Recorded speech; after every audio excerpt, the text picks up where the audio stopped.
Hello. So, howdy. I have a couple of things to do before I start. Now, I have to admit, I am apologising. The time is later than normal. Normally I do 7 o'clock, and this has been delayed to 7:30 because of family things going on. But also, I have to do something else. Now, normally, I'm wearing my trusty old trainers, which I can slip off and then comfortably relax. Or I'm wearing slippers. Well, the slippers are kind of covered in mud because I was using them this morning. And the trainers have ceased to have any ability to actually hold me up in the air. They are now so worn smooth after having them had for a year and worn them pretty much every day for that year that they are frankly no longer of any purpose. So I am quietly sitting here and talking to you while taking off my third pair of shoes. Now, every man, in my experience, should have at least one pair of trainers. I also do have some walking shoes, but leave that to one side. I'm not sticking those on and coming in here because they are designed for walking on very interesting environments. A pair of slippers, because frankly it's useful to have something you can slip on quietly in the morning to get yourself around, and especially slippers which can go outside and deal with the things, especially when you've got dogs. And finally, smart shoes. So currently though, I am sans trainers, sans slippers, so I'm wearing these. But these of course have to be undone to be slipped off because they are actually quite well on my feet. They're also the pair of shoes which I have to say I update them most often. Right! Ouch. I have got a merch store. For anyone who was asking a question that's come up for some reason. You should find, if you go down below, there should be a ribbon which takes you to Spreadshirt, where you can do all sorts of things, and there are all sorts of things which should be available, he says. Should be available, and I'm only saying this because I am the only boy in 40 cousins, so as well as having a, how do I put this politely, the family bets, Christmas is extortionate as far as I'm concerned. Okay? Other people, they go, Christmas is a lovely time of year. I love Christmas. I put up Christmas lights. I have lots of fun. I really enjoy Christmas. But also, I have to basically start planning for Christmas in January to be able to work out the presents I need to buy. Because when you consider it's 40 cousins of my age group, then there's the ones my mum's age group, then there's the ones who are older who are around, and now of course the ones who are younger in the younger group coming on. And then you realise you're buying presents for roughly 400 people who are family alone. This is before you get on the friends. So this is why I always tell people, I will try and buy you gifts. I want to. But if you think if I set the gift limit at £10 a head, and if you would like to buy your mother a present for £10, I wish you luck with that. That would be roughly £4.5 grand worth of Christmas presents.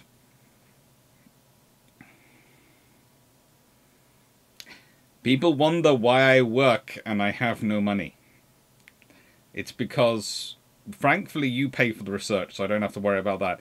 But it's because, also, I am buying Christmas presents year-round. And thanks to Amazon, I don't have to wrap them, which is good for everyone, because my wrapping skills are atrocious.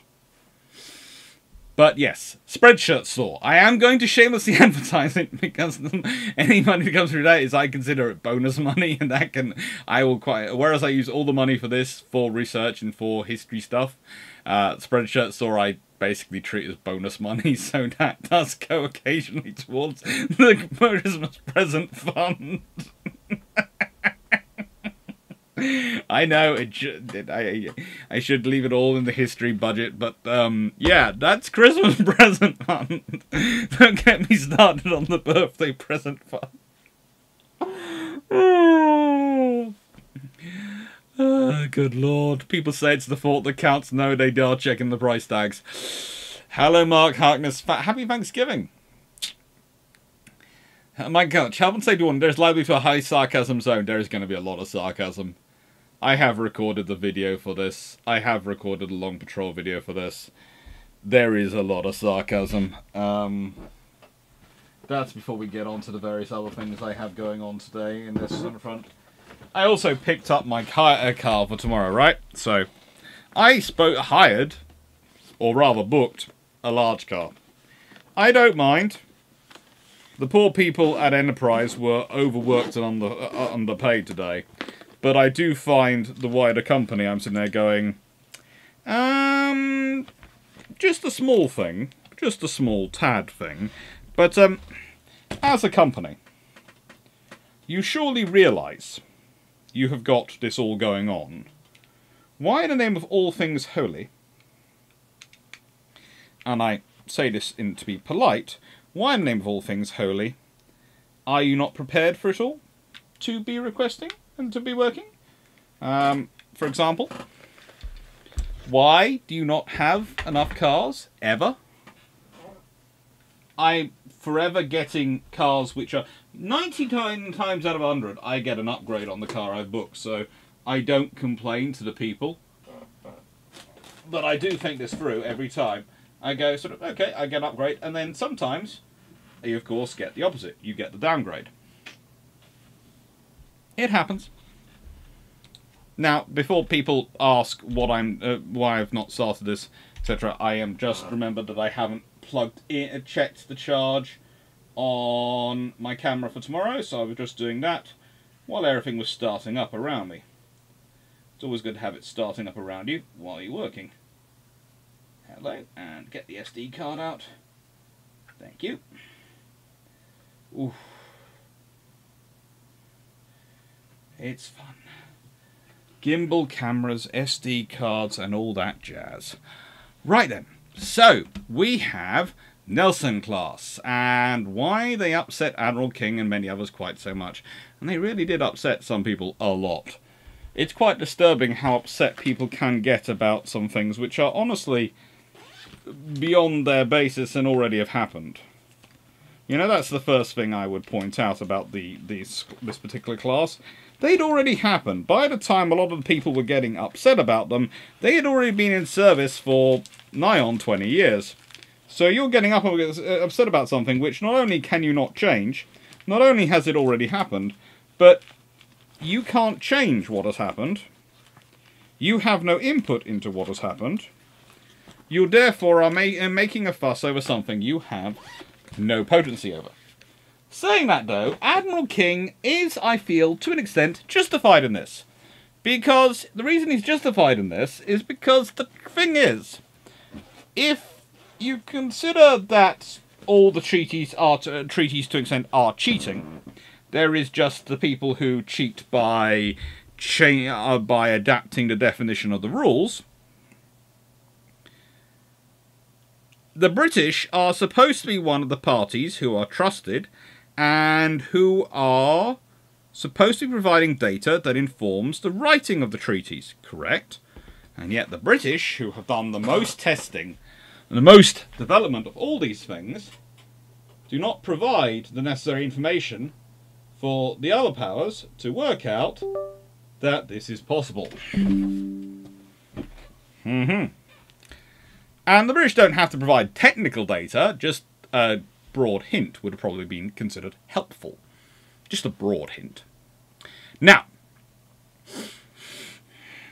hello Teneferka, hello Zazaski, hello History Vanguard. I have Iron Brew, mince pies from Waitrose. I know, very fancy, very, very fancy.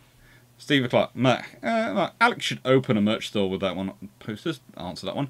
Marcus, my coach, question to the multitude while we wait. If the UK provided a squadron of Blackburn to Ukraine, how would you as Ukraine CNC use them?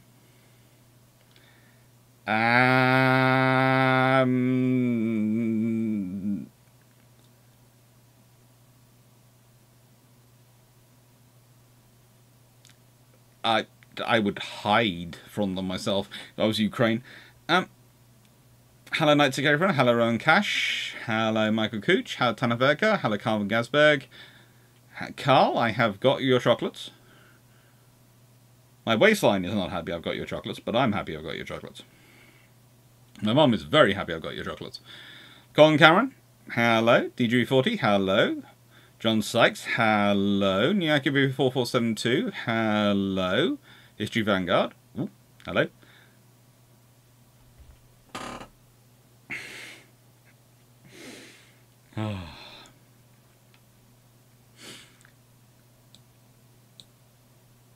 So much fun fighting a puppy for the spot on the bed. The puppy will always win. Mark Harkness, here's to Ernie King, as his own daughter put it, the most even-tempered man in the Navy. All of his moves were bad. Definitely. But that still doesn't matter. That doesn't make it necessarily a bad thing. Rapper Razorback, I'm glad I scrolled back now. The question is, am I early or is he late? I was late by about 5 minutes. From the delayed time of 1900 hours. Naval, hello. If the Japanese Navy still has some torpedo boats in the museum, perhaps we can lease them and send them to Ukraine? Good lord.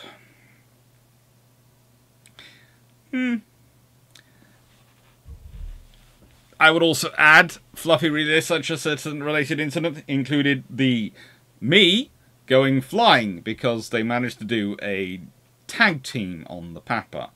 In that the large fluffy research assistant jumped up to give me a hug, and the assistant fluffy research assistant decided to be run behind my feet at that time. I didn't quite fall over, but I did knock into a wall. They're getting cunning in their young age. I will have to watch them more. Hello, Amelia Barra. Hello, That Squad. Hello, Jay Illingworth. Hello, Rapid Roseback. Hello, Seneca Nero. I think the RN should have pioneered the water as armour on Hood to give them better system later. It certainly was something they were developing, but actually fitting it to Hood is a bit early. I think it might have been on the other Admirals. Certainly, only those trainers are rubbish. They were Adidas ones. Honestly, they're worn smooth.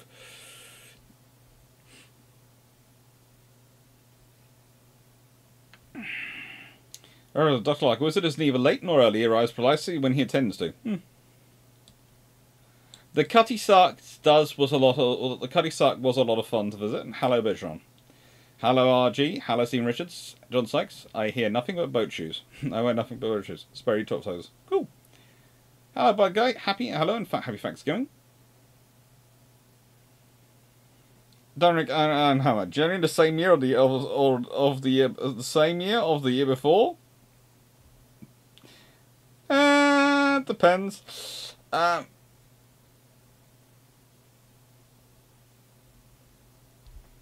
Wayne, seriously, stop wrecking your body. Now,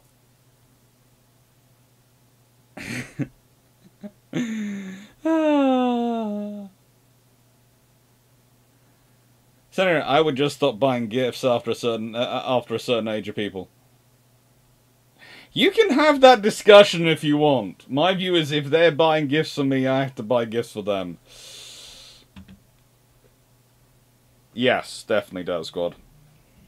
Ooh. Speaking of people I have to buy gifts for at Christmas. Thank you. Oh. Hello.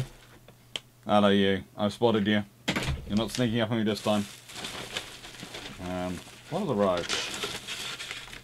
Well, I think that's a spring roll. I think that's chicken. I think that's chicken. And I think that's also chicken. So I have been sent a huge amount of chicken. So I'll be consuming chicken this evening. And let's see. Senator, I only buy a present for my mum. You are a very brave senator. Senator Vanguard, I have 6 sisters, 13 nieces, 50 cousins, and 4 aunts. The Xmas is definitely fun. And the mum. Oh, good lord, you are in the same boat as me. Thank you, Servant Kratu. Thank you, Michael Kirch. Thank you, I can't mistake everyone. Let's start. Have I managed to catch up with everyone? I think I have managed to catch up with the chat. John Sykes, the CEO of Enterprise car rental company, sold US Enterprise during World War II. Hence the name of the name of the company. Cool. As a rule, they are really nice people and they tend to be quite well, so I don't tend to really take much of a piss out of them.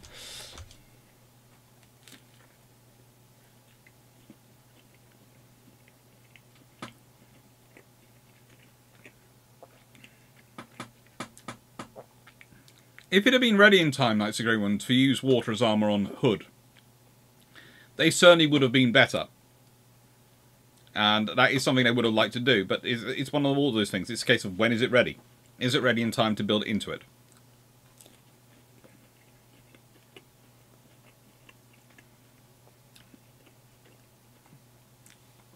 Why would they? Well, see, the reason they would and should, to an extent, have done so is because the treaties were supposed to herald a new era of openness and friendliness and everything between nations. It was supposed to make everything better. I'm sure you've all read the various write-ups by the various journalists at the time. After all, journalists are known to wax poetic whenever there's any sort of treaty on. And the thing is, so under that sort of scenario, surely they should have shared sensible information and pertinent information so that they can better frame the treaties.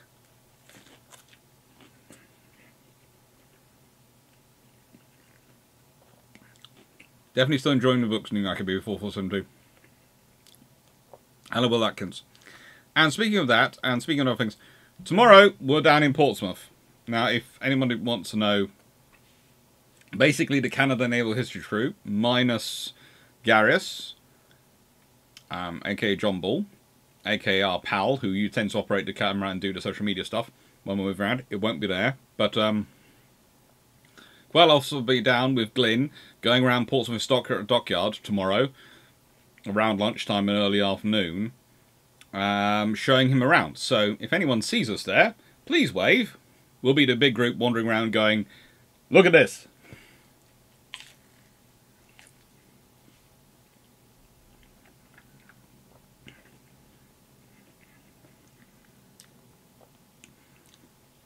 Hello, Senator Canera. Use some old British fisher boats. They have the same effective Russian fleet as Japanese torpedo boats. They do.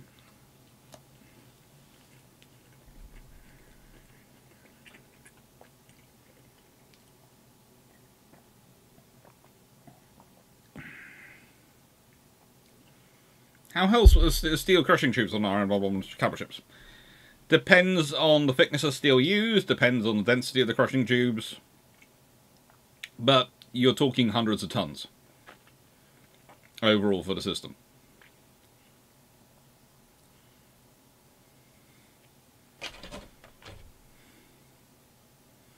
Clarke, just like the Formula 1, you read the rules twice, once to see what everyone thinks it says, and once to see what they doesn't forbid, and everyone does it.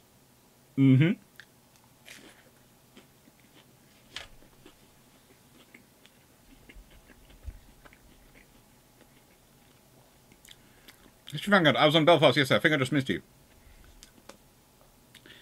We got to Belfast around about 3 o'clock-ish, and we were there till closing. I would love to say that me and Glyn were the last people off the ship, but no. We found Gareth. We found Gareth and Drac waiting for us in the cafe. Little shop cafe at the beginning, at the entrance on the entrance on the shore, and we were to come up out of the engine room with the announcements that the ship was closing. And we looked around and got there and went, "Where's Dr. Dan? Where is Mrs. Glyn?" And yeah. They came out in their own time, having had their a wander around. You know, they were enjoying themselves.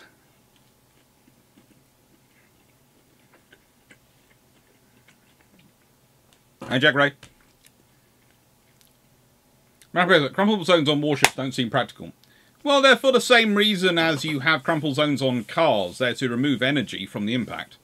So yes, they're very practical, but it's a case of it can seem strange, but it actually makes sense. History Banger, I spent 1 hour and a half in the engine room. You probably just missed us, because literally I think me and Glyn were the last people going around the engine room. I do know that I don't think there were many people who followed us that deep down in there. Dan, we went in the engine room. So actually, no, we weren't the last people in the engine room. Apparently, Dan and Mrs. Glyn who were behind us were the last people in the engine room. And we went in the engine room after we got in the forward magazines.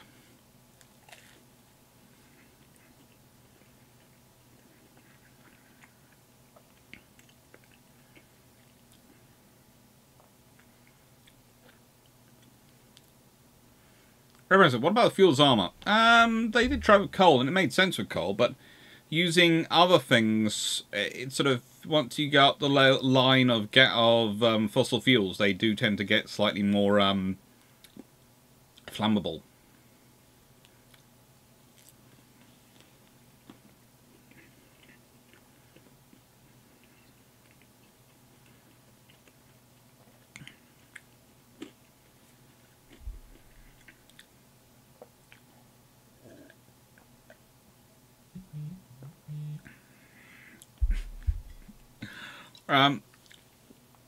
I think, actually, I have to say, I think Mrs. Glyn was very brave to go around with Dan, because we all know in an engine room, because we all know he has a habit of being chased out of engine rooms by the attendants in there.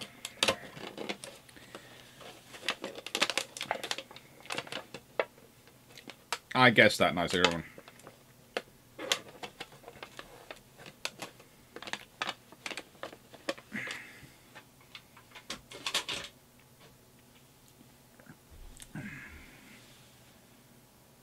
Spidron, in Buffalo, the Sunday before your visit, I was the last one out of the museum. I pop out the hatch of USS Croker just as the curator came with the keys. "You're still here," he yelled. That doesn't surprise me. And to be honest, I wouldn't be surprised if things are like that a bit tomorrow. It's rare me and Drac get to visit places and just be touristy.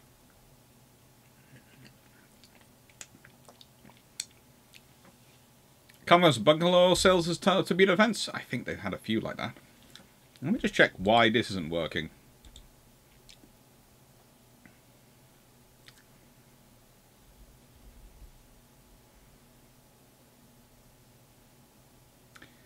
For some reason. Now it's working. The slideshow wasn't working, which was one of the reasons why I was carrying on, not realising the time, because the slideshow, which is supposed to tell me the time, wasn't coming on.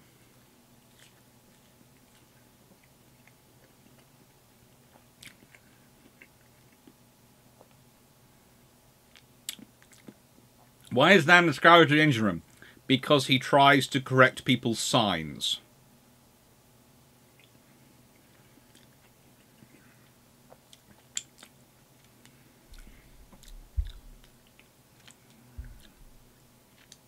Sorry. See, Clarke, are you bringing to your guests Western approaches? Not this time. Next time I visit, I'll hopefully get them up there. As you know, Glyn came around with us quite a lot while we were in Canada, and so, yeah, we're escorting him around as much as we can. So let's start off with capital ships in World War I.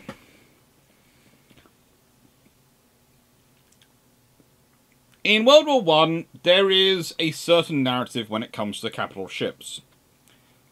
After Jutland, the battle cruiser is shown to be terrible,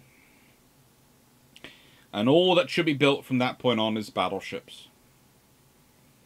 The battle cruiser has had its moments, and the battleship is king, and that is the truth, a la Jutland. Which is complete and utter twaddle. It really is. Jutland hadn't shown anything like that at all. It had shown that old battle cruisers, put in a situation they should have never been put in, because they were never designed to be in, got mullered, as had been predicted many, many times. Like any other cruiser caught in a battle between battleships when they are beating the out of each other, it was not a good idea. And this was the reality. So, what's actually happened? Well, the first capital ships to be completed post-Jutland, to get into service, are Renown and Repulse.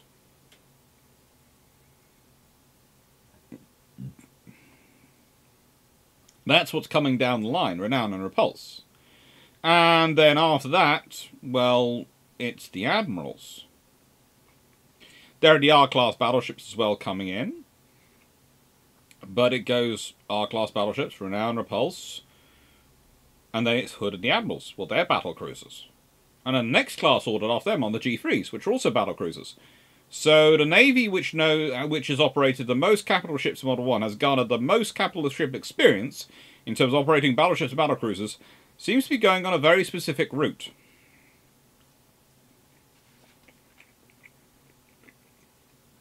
The question is why? Why is the Royal Navy going for battle cruisers?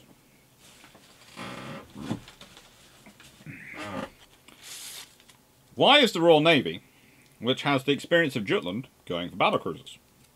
Well, the Royal Navy, of course, also has the experience of the Falkland Islands, Coronel, Dogger Bank, Mediterranean, Far East, the various campaigns and convoys that have gone around the world. The fact is, for the Royal Navy, North Sea is a very small part of the world. And it starts to make sense once you start to think about other things. What is the fate of Germany going to be? Well, the German Navy is going to be destroyed. The Royal Navy have no qualms how it's done, but the entire reason Britain's really in World War I is because of the German Navy. So the Royal Navy's major commitment in Europe is going to be gone. Okay, what are the next potential threats to empire? This is where the problems start to come in. I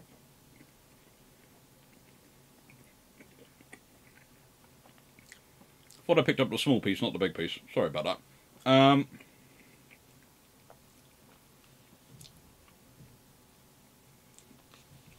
Well, the point is, once you start doing real politic and you start examining potential threats, Britain's biggest potential threats are their own allies at the end of World War I. There is America, which has its own particular vein of politics, but does always have, and has always had since its birth, a vein which will blame Britain for anything. Now, that vein of politics doesn't usually have much strength or much succour in American politics. But it had been strong enough that during the time of the American Civil War, when the Union was fighting the Confederacy, Seward, the Secretary of State at the time, felt that a war against Britain would unite the Confederacy and Union together again and provide the external enemy that would unify them to get them through the crisis. That's pretty scary to think about. And that is less than 60 years previous to this. So the British keep a watchful eye on the Americans. They're a big power. They're not necessarily expansionist, although they do have some interesting tendencies in that regards. They're mainly isolationist as a rule, so they're okay, but they're also the next largest industrial power, and they have the might and the capability to actually do it. Who's next after that? Well, that's Japan. The Japanese, they are a threat. They might be an ally, but they're also an expansionist power who's building a large navy in the Far East, a long way away from Britain's industrial might, but quite close to some very important parts of the British Empire. I.e., it's a lot closer to India.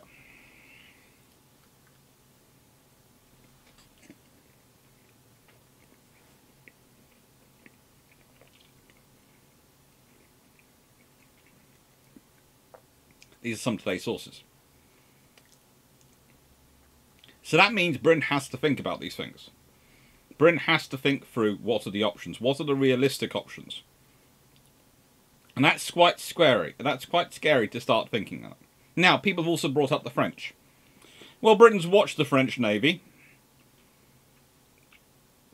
and the Italian Navy fighting in the Mediterranean. They have views on them. They also watched the French army get taken apart, and they've watched the Italian army get taken apart. They don't think either of those nations are going to be hungry for anything anytime soon. So that's a realistic thing coming out of the war. They also know what happens after major wars, because the Royal Navy's been through a few major wars. They know that after the war's over, governments like to cut down on spending.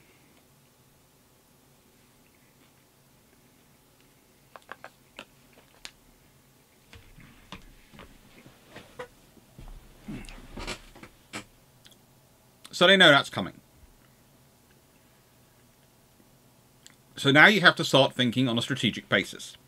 How do you manage the risk? Well, there is already one advantage in the British set of scales.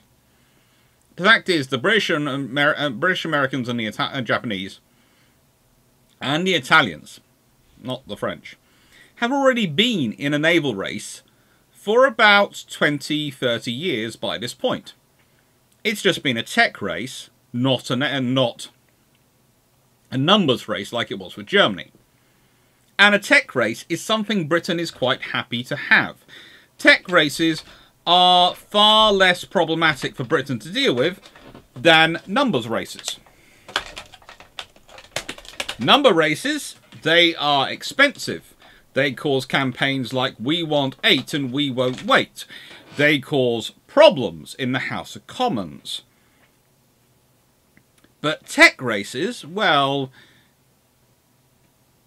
that's quite easy for British to do. And now the British yards, to justify building a few ships each year, keep up the chain of the churn, it was actually quite economically sensible, and they can justify it.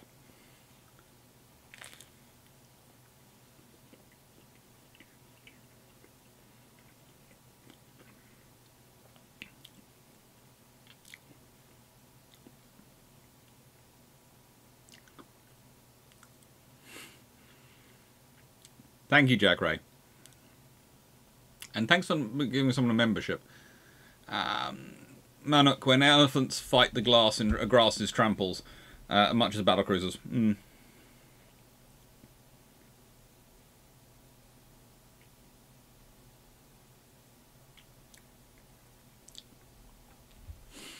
Now, again, the narrative that capital ships are useless in World War I is a little bit wrong. And when I say a little bit, I mean massively. Now, what ships are you building then for? Well, the British are turning around at the end of the war, and they are looking at the Far East, and they are looking at America, and they're thinking, how do we manage this to be a diplomatic match? Well, you have two options. You can try and challenge them to building battleships, but that's going to be expensive, because your battleships are going to have long-range cruiser capabilities anyway. Or you can be sneaky. You can go for an offset strategy.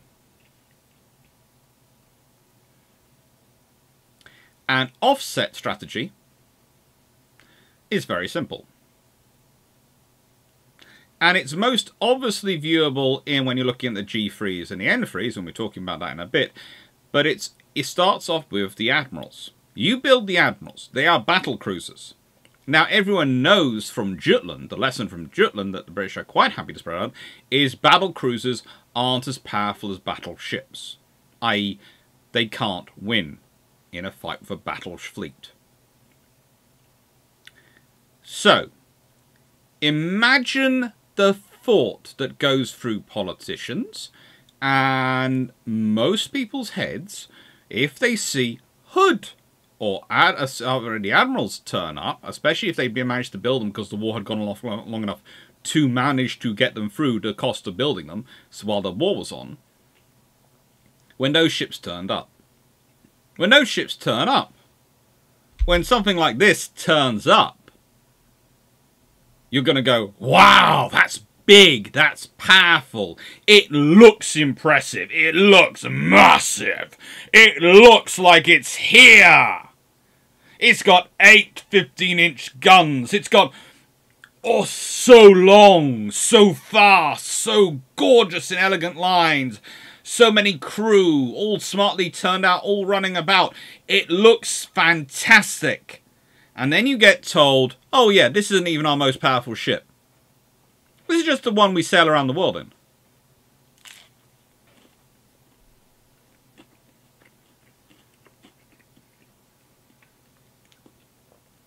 And then you look at the paper stats. You see on paper what possibly their most powerful ship is according to Brassey's. You'll see the figures in Brassey's and Jane's. You'll see the figures of your own ships in Brassey's and Jane's, but you'll be looking at your ships and you'll be looking at Hood. And you'll be thinking, well, that looks as powerful as that, and that's their second most powerful ship.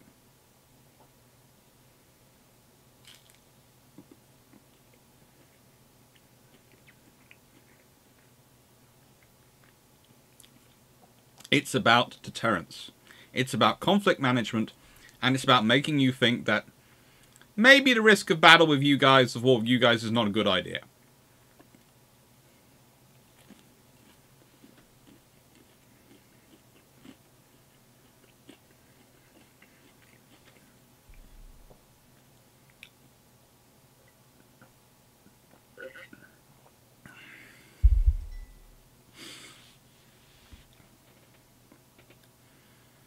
See, Clarke, US politicians in that decade, other than Theodore Roosevelt, seemed to have very little clue on sensible international policy.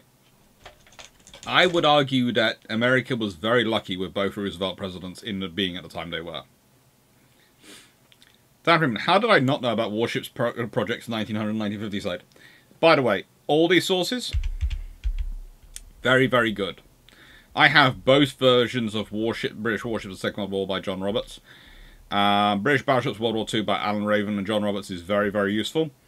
And, of course, the Jordan series. ADM 1932 and 19232, always good to go and read. And Warship Projects 1900 and 1950 is a very useful source as well.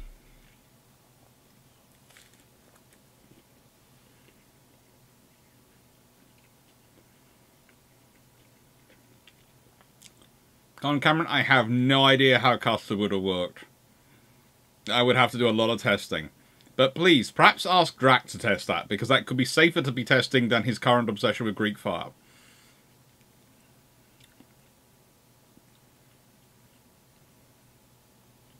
I mean, America, so no Washington Naval Treaty, UK would switch from battling battleships to battle cruisers. They would certainly be building battle cruisers up to a point. I would think you'd have the admirals, you'd have had the Renowns, Admirals, and then G3s in as 3 battlecruiser classes in a row.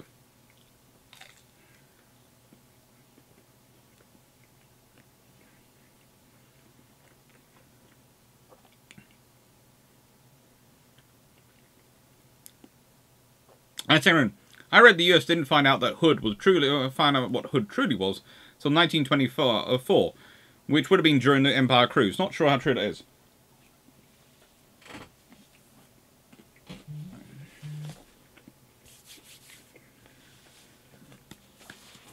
Okay, so now I turn to this book, which is the Diary of Wartime Naval Conspirator Stanley Goodall. Unfortunately, it starts late. It starts in January 1939. So that's not much help for me. But There is someone in here who will interest you greatly.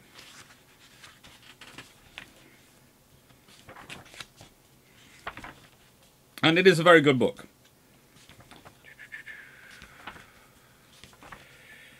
Let's see if I can find him.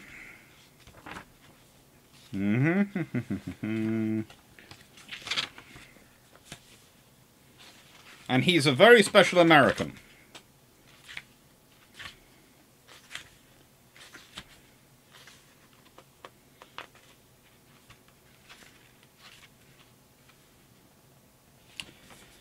Okay, listen to this. Stephen J. Pigott. If I quickly... Sorry, I'm going to quickly disappear Hood and the Admirals so I can talk about this. Right. Stephen J. Pigott, this gentleman. A talented American engineer who came to John Brown in 1908 to help them build the Curtiss steam turbine, marketed as the Brown-Curtiss turbine. He rose to the position of Chief Engineering Designer in 1920. Following retirement of Sir Thomas Bell, he became Managing Director at Clydebank in 1935, responsible for the completion of both Queen Mary and Queen Elizabeth. Goodall regarded Clydebank as his go-to shipyard during the Second World War, where Pigott could be relied upon to assist in every way, from loaning draftsmen to the Admiralty, finishing incomplete hulls, from other shipbuilders to becoming lead shipyard for the big aircraft carrier Malta, although she was cancelled after the war. Yes, Sir Stephen J. Pigott. Also heavily involved in the construction of Hood. Please note, there is a reason that John Brown is chosen to build Hood. It's not just for the turbines. It's also because John Brown is the best yard with the best links to America. And the information, whilst no secrets are divulged, enough information goes backwards and forwards that they are a very good source for the Admiralty on the quality of American shipbuilding, and they're a very good way of telling the Americans exactly the quality of British shipbuilding.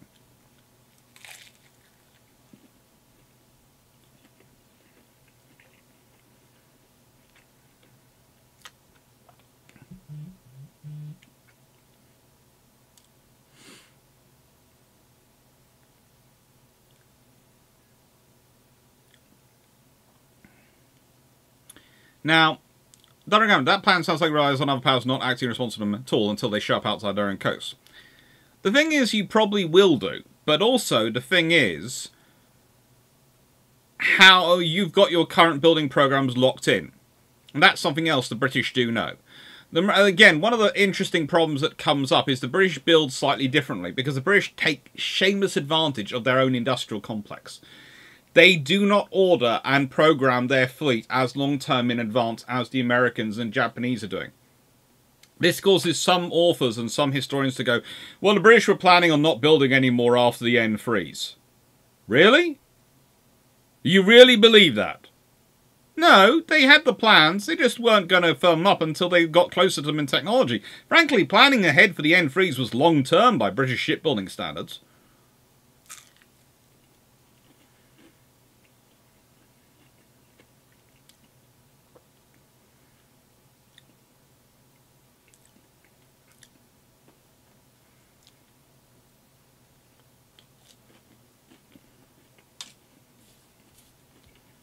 Mm-hmm.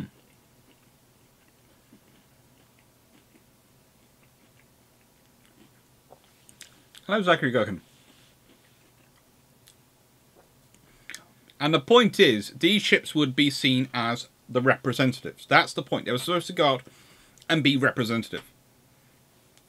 Again, it goes back to the British policy, which has been going on since... Well, allow them to keep the peace largely, and in the British peace in the British favour. Please note, it's peace in the British favour and interest. From the end of Napoleonic Wars to World War I. In that the British would turn up with a ship, which was a very capable ship.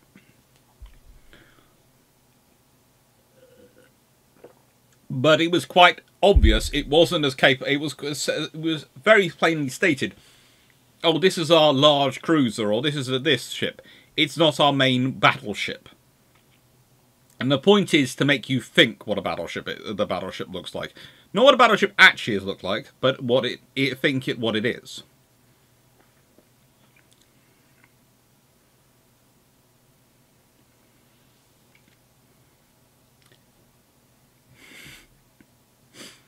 Good luck, Patron.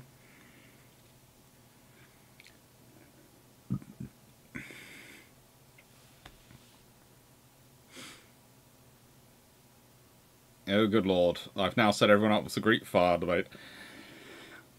Greek fire could have been useful in this period.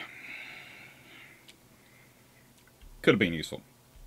Anyway, so then come the G3s and the N3s, and they take this to an extreme, because hoods, the real problem with the Admirals, is they're a wartime build. You can justify building them in wartime, because even though they're so massive, you can claim that you're building them just to be used around the UK and North Sea, so therefore you're using the UK infrastructure, which can support a ship that massive.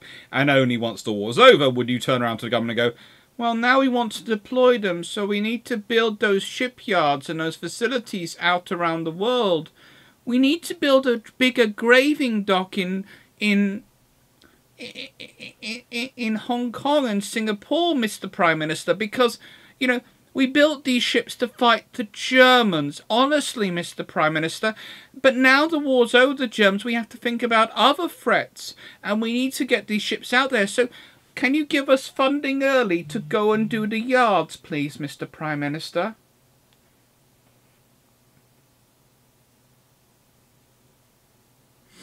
It's the option. But really, the admirals are killed when the war ends. Because, yeah, they're a bit big. And you now have to build something which has the experience factored in. Now, the admirals could have been converted into carriers. That would have been a very useful use of them. But, and certainly, as I've said before, I'm very suspicious of the one at Camelettes. But leaving that to one side, they push on with the G3s, and they push on with the N3s. Now, the G3s and N3s are quite obviously this scenario. The G3s are to go around the world, but they're to go around the world and look not just scary in terms of their capabilities, their guns, but look at this shape. Look at this form. It's weird. It's unusual. Now, this is sort of trading on the reputation of the Royal Navy to try and psych out your opponents. Again, the Royal Navy can claim to be the most experienced in capital ship operations of any nation in the world. So if they're building their ships like this, why aren't you?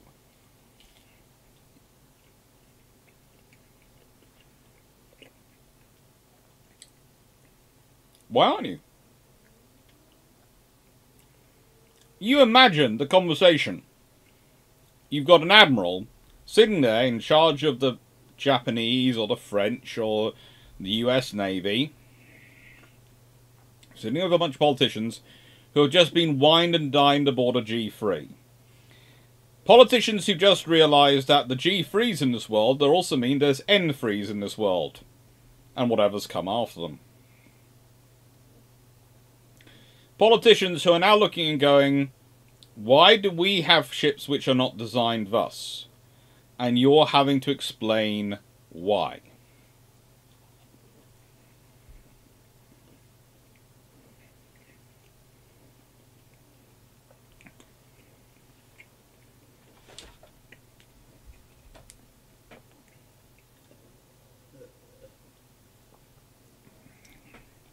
And their entire thing is to go around the world.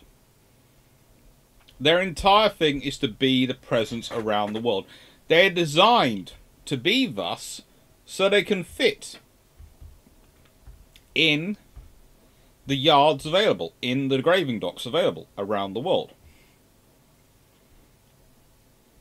Where would they have been based?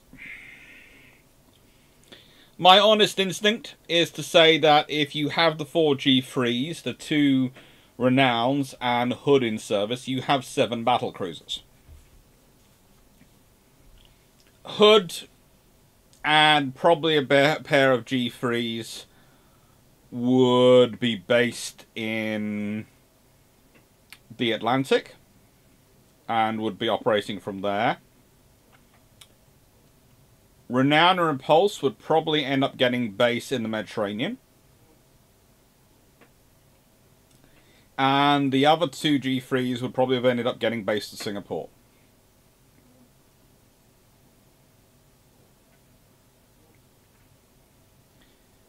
They would be going around the world on a regular basis and visiting places. They would be the scary thing.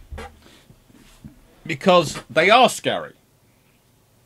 You think, look at this ship design, and you think, well, you know, what are you? Well, you are a battle cruiser. And please note, they are definitely a battle cruiser, but they displace 46,500 tons. They have 262 meters length overall. They have 32.5 meters beam. They have a draft of 10 meters. They have 9 16.5-inch 45 cal guns. 9.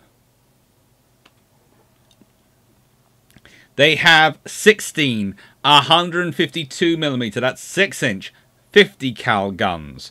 They have 5 4.7-inch, that's 120mm 40 caliber anti-aircraft guns and multiple pom-poms. They have 2 huge torpedo tubes. They have a speed of 33 knots, 180,000 shaft horsepower. In the nicest way, if you turn up and are going, but, Mr. Senator, we have the Lexingtons. The Senator will look at you and go, well, Sonny, your ship just looks old hat, doesn't it? It's only got, what, 8 guns? 8 guns versus 9, and it's got 60. That's 16.5, and you've got a 16. And look at you, all your guns, all your weight, you're spread all out. Look at how you can you do 33 knots? Can you maintain it, son? Can you?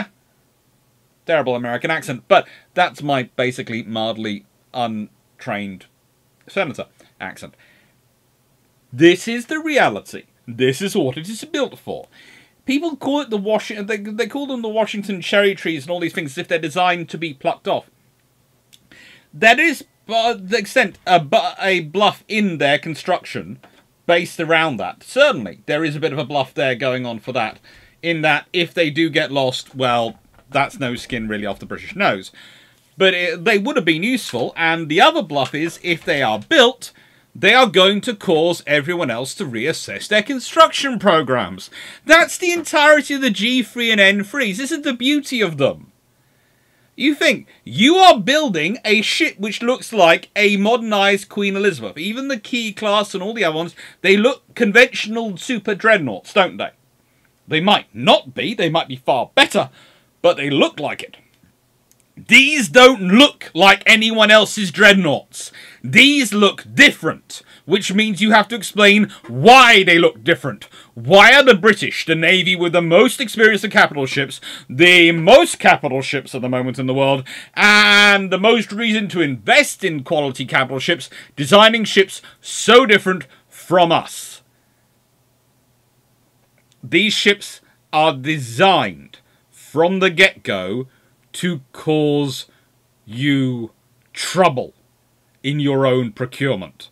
They are a status of Britain bluff because they will be going around the world showing everyone going, look how powerful we are. Then imagine how powerful the N3s are.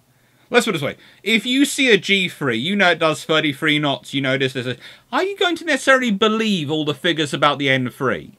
Are you going to believe that the British have a ship which can do 33 knots and then have got an N3 which is quite so limited in speed? Or are you going to make adjustments in your estimates? Are you going to presume the N3 can go faster than it can? Are you going to presume the N3 is a bigger, badder enemy than it already is?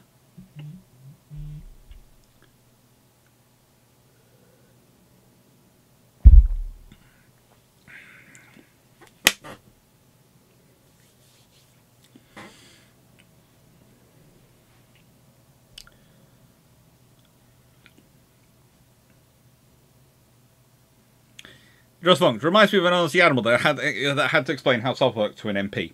Exactly.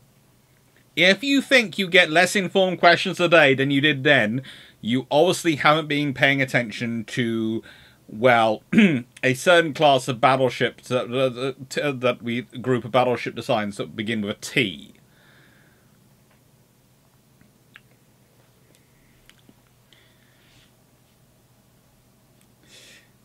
Right, my ears are bleeding.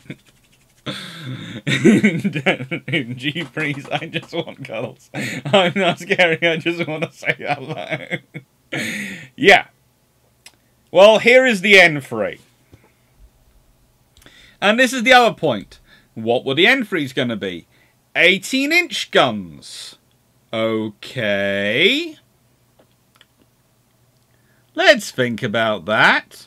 48,500 tons. Length overall 250 meters.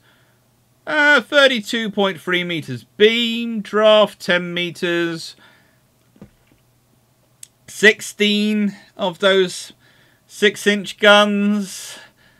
6 4.7-inch guns. Multiple pom-poms. 23.5 knots top speed. Let's see, belt roughly 18 inches thick in places. Yeah. So, let's think about that. So, you'll have the G3 going around the world. You'll have the N3 sitting in the home fleet. And now, you have just given the Admiral an even more problematic task, because they have to explain to their politician how they're dealing with this. Because the British have now not just thrown in our ships look different, and they've got a slight advantage in guns, but let's be honest, 16.5 inch versus 16 inch isn't that bit enough to actually really justify investing something. But this ones have 18-inch guns.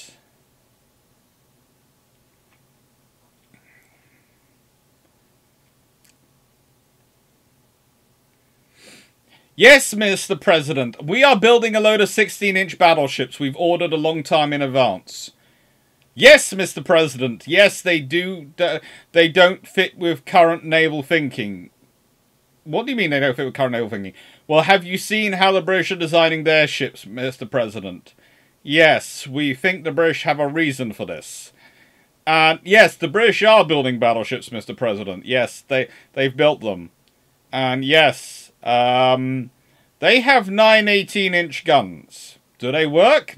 We must presume they work, because the British have them. What are they using them for? Well, they're in the home fleet, Mr. President. So the ship you saw recently, Mr. President? Oh no, that's a G3. That's only a battle cruiser. That's not one of their battleships. That can do 33 knots. Well, sir, I can report to you that according to the Royal Navy and what they've released at Brassies, the N3s can only do 23 knots. You don't believe them. Well, sir, they might be able to do a bit more, but they can't do much more, considering how much they weigh. Why do they weigh so much? They're carrying a whole load of armour, sir. They are really heavily armoured. And both these designs, remember, use water as armour. Both of them use various systems as water and armour. I'll be getting into the water as armour in a bit. This is the point about this whole thing. These whole systems, there are people who go there. Cherry trees, they're built to, you know, this, that, the other. They are built to muck with people's heads. The British are engineering a break-in construction, because once these things enter service, it's going to be one thing. But while they're building, everyone's going to try and ignore them and keep building the ships they're building, because they don't want to have a break-in construction. But once they enter service and start going around the world, people are going to have to look at what they're designing and what they're building. And then the Washington Naval Treaty comes in.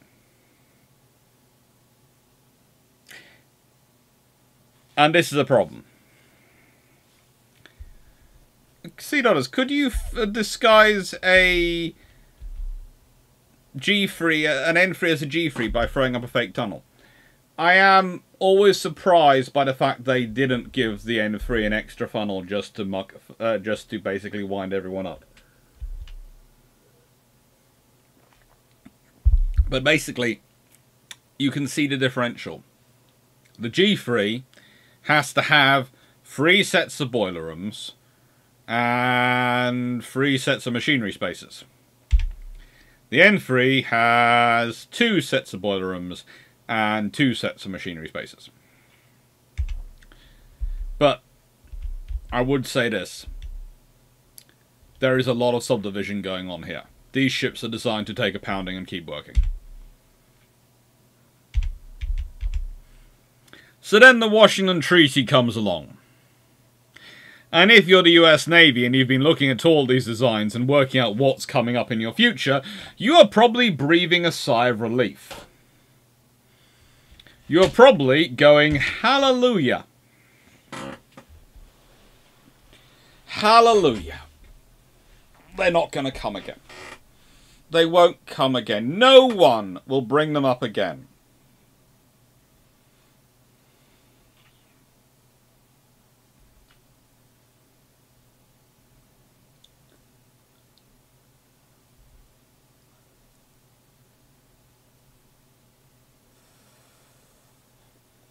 The limitation, no capital ship exceeding 35,000 tons. Well, let's be honest. This design, 48,500 tons. And the rest. Oh, goodness gracious me. 46,500 tons. And 42,000 tons, realistically, for an Admiral.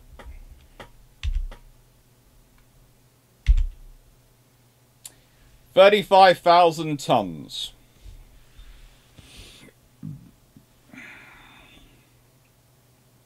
So anyway, what was the belt thickness on the N3? 18 inches. 16 inches over some of the machinery spaces, but 18 inches over any of the magazine spaces.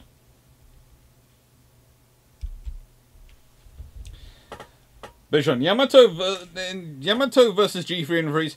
Let's be honest, what would the Yamato be like in a world where the G3s and N3s existed? I mean, the Yamato in a world where the N3 existed would probably be the entry level of what the Japanese would have been building. There is, in the nicest way, in a world where the N3 exists, the Yamato is not built. Whatever's built is bigger. If the Washington Treaty hadn't come in till, I don't know, 1925, the odds are the G3s, N3s are all in existence. At which point, there is probably a case of this goes to 40-something thousand tons, probably 45,000 tons, and this is 18-inch guns. So, the Americans did think that, you know, the British would be forced to do something more conventional. After all, it's 35,000 tons. But they forgot the reason behind this design, and that's because, honestly, they hadn't really been told the reason behind this design. Because here's the dirty little secret of the G3s and N3s. The British would love to have built a conventional design. There are many conventional designs they look at. But the thing is, putting in the armour, the power, the space, the armour, the power, and the fighting capabilities they want in a conventional design would have ended up with a ship as long as the Hood and the Admirals had been going to be. And they didn't have the infrastructure length in place to support that. So they had to be innovative to get the armour, the speed, and capabilities they want to be. Remember, the British wanted to build the G3s with 18-inch guns as well. Imagine that, if the G3s and N3s had both launched with 18-inch guns. Imagine the very small amount of perspiration which would have been coming off various people's heads. Again, people have mentioned the Key class and various other things, but you launched them, they're already going, yes, the G3s can do 33 knots with 18-inch guns. Okay. I'd like to cry now. I really would like to cry.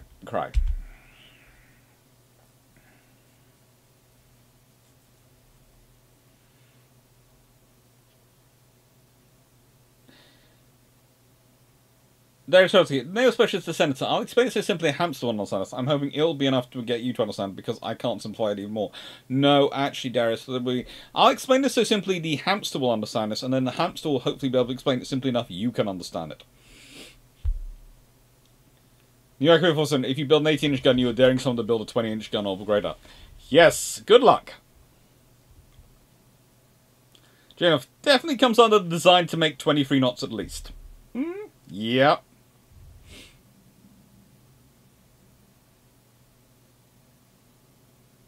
That's right, and Hood did not do what the G3s could have done.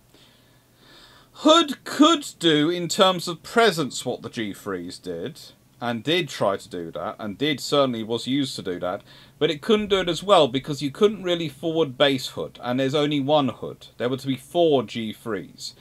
There is a big difference with that. Let's put it this way. If you have 2 G3s based in Singapore, and 2 G3s and Hood based in the home fleet, you could have had Hood and a G3 visit the east coast of the United States at the same time as another G3 turns up on the west coast of the United States to say, "Hello friends, we're here for a visit, how you doing? We're here to say hi." If you wanted, then you could have the 2 G3s swap over, because one's got to come home to the home fleet for its maintenance. So they could go through the Panama Canal, and there could be a picture of them passing each other at some point in the Panama Canal, just to say hi! That's the point of the G3s. The difference between them and Hood. Hood can go through, I wouldn't want to, but it could potentially go through the Panama Canal. Probably, possibly. The lock's going to be tight. But the thing is, the G3s could do that and would have had the numbers to do it. You'd have needed all 4 admirals to be able to do equivalent with the admirals. By Japan, how many N3s, G3s were the Iron planning on building? 4 of each. Now, the thing is, then, what do they build after the N3s? That would be the thing. Would they build another 4 battleships? Probably. So those would probably be the O3s, or maybe the Ps, or even the Qs, perhaps, possibly.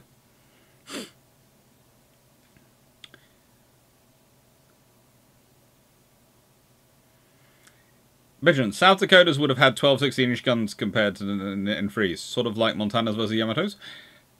It would have been sort of like it, but it would have been sort of like it where there would have been a lot more than 2 Yamato. The 2 Yamatos, it would have been 4 N3s. So it would have been a case of, yes, you're not supposed to take, it would be, instead of it being a case of we can take on 2 on 1, it would be 1 on 1.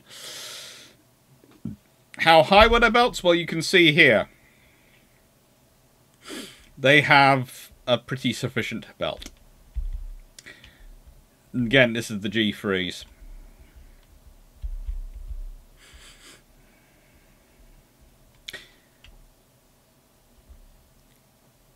And in G3 world, the Yamato would need to have something like 20-inch guns. Real Yamato would be something that Japan needed to build to keep up in a battleship game. Come on, Yamato in G3 world. Can you float Hokkaido? Potentially. Just on, could Japan even afford to build those in N3 world? Financially, politically, they would have. Financially, it would have been very problematic for Japan. It could well have broken the Japanese economy.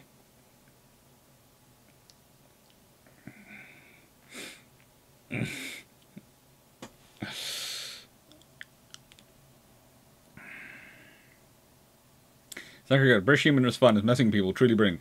That's pretty much the entire plan, is the deterrence. Because again, you have to remember the British are perceiving the relationship and perceiving the contest of America and Japan as to an extent They can manage it as a friendly rivalry in terms of who has the better tech. And if they can keep it into a tech race, it's good. This is actually another problem with the Washington treaties. Okay, it stops the construction of ships. Why is that bad? Now, I've explained this in the Equitable Treaty series, etc.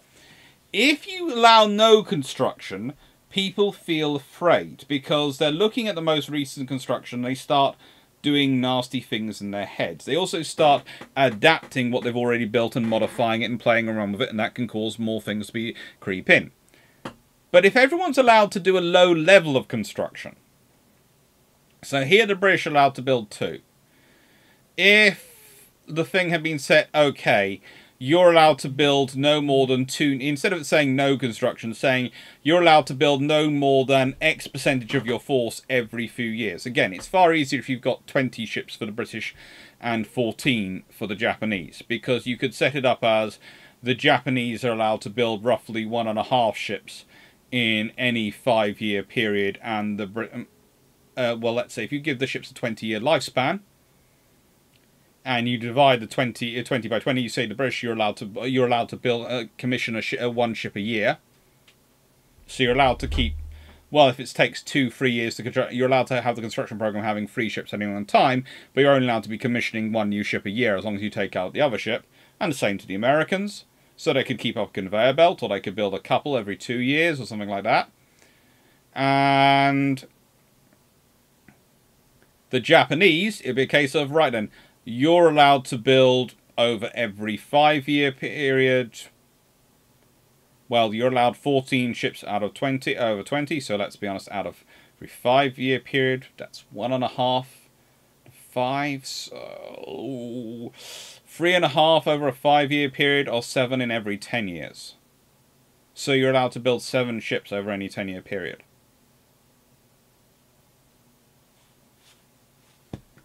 It allows people to do a low rate of production, and a low rate of production is better because it means people go, instead of them fixating on your opponent going, fixing numbers, you're going, ah, yeah, but our next one will be even better than that one. It allows people to internalize the competition, and it becomes a tech competition. To an extent like it did with the cruisers, but the cruisers had even more cheating put in them. But the thing is, the cruisers had cheating within an acceptable bounds because they were building them. The capital ships emerged, and it was straight to their massive, overwhelming cheat. Because they had to, because they realised they'd fallen behind so much.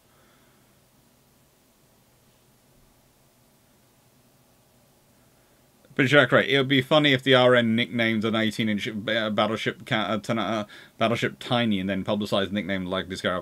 I think the G3s could fit through the Panama Canal. I'm not quite sure about Hood going through there. I don't know, if the Royal Navy had all 4... I think all 4 Admirals and 2 Renowns and 4 G3s, that would have been very scary.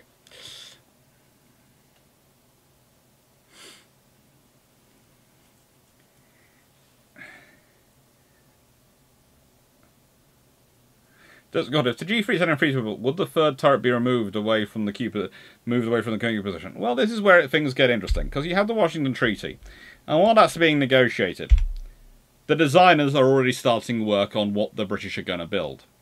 The British deploy their A-team. They have Eustace Tennyson Danicourt, who's one of the most experienced designers the world has ever put together of battleships.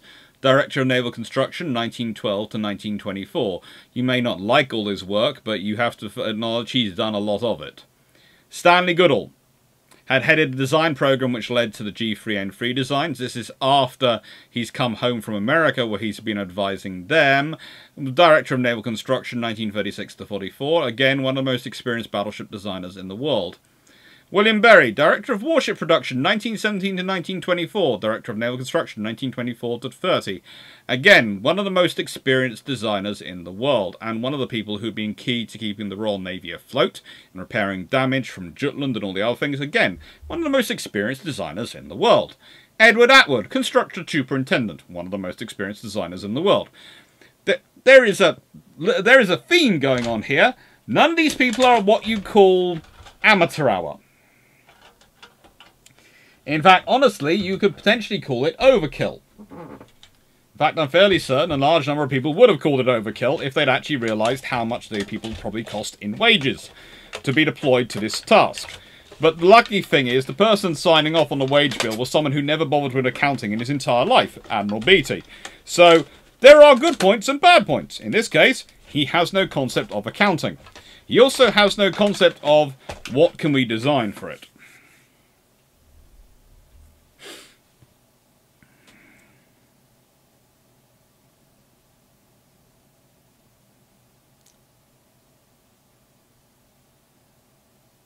So right, the Americans very, very much took Panamax as the upper limit rather than the absolute. Don't come near it, the upper limit. I read a description of an Essex transmitting that said it was almost scraping aside. Would the O-Freeze... potentially. No, would the O-Freeze have used beam? Gemma, the hood was 105 foot in beam, so she could definitely fit through the Panama Canal locks. I was thinking more lengthwise. I was trying to remember how long the locks are, whether they would, because she's pretty darn long. So that's what I'm thinking.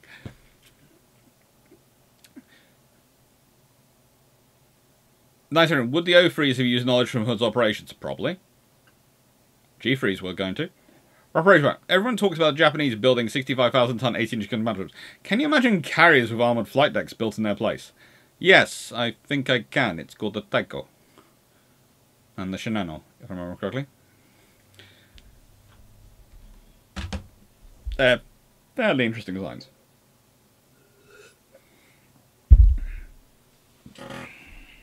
So, this is a very skilled teams. RG, the locks were 1,000 feet long. Just about could just about fit Hood then. Just about.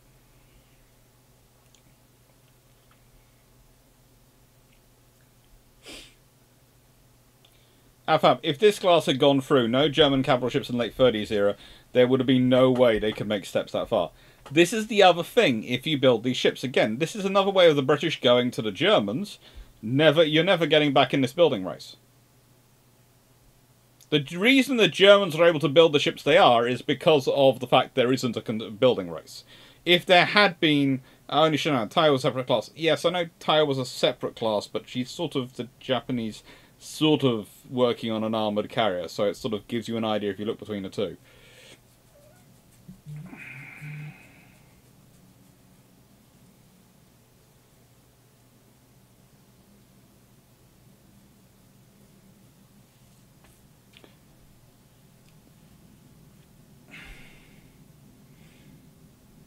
History Vanguard. If Hood survived the Battle of Bismarck, would she become a museum ship? That is an entirely different random question.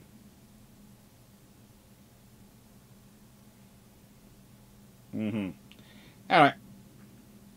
The whole point of this is you've got some really experienced designers working on some very interesting designs.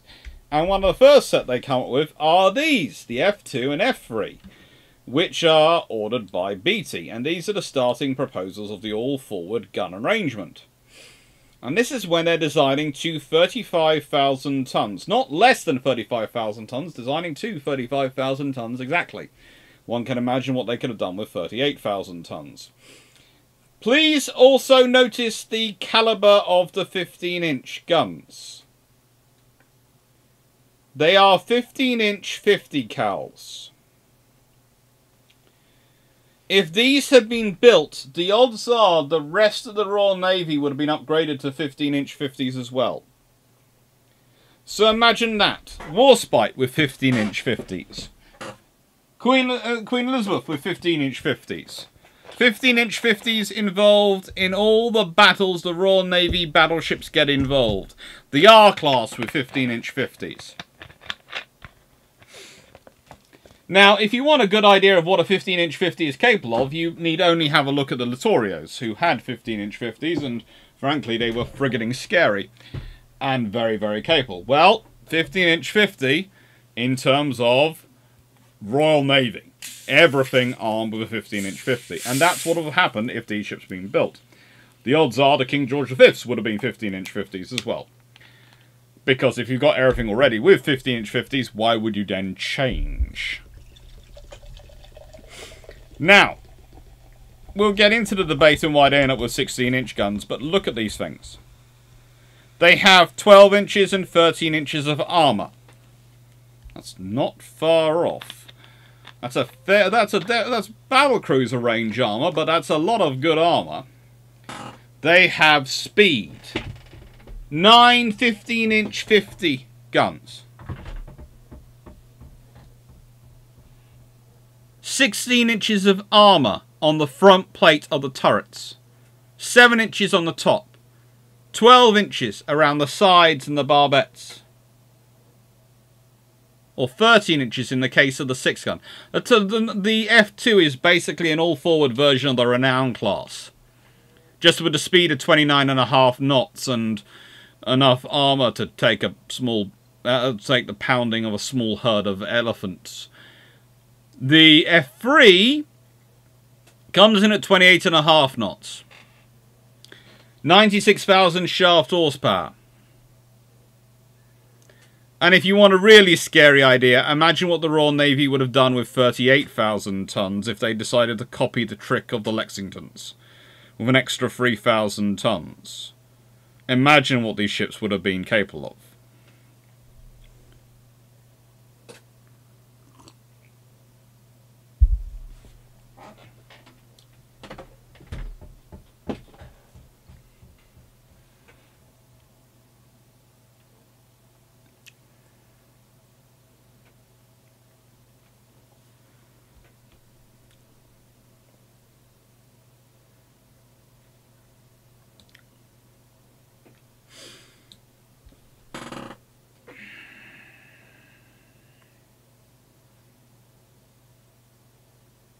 Senator, but would the building of G3 N3 have meant that Germany would have designed a sensible navy? There's always the possibility, but there's also the fact that they were going to end up run by a dictator who was obsessed with the size of guns.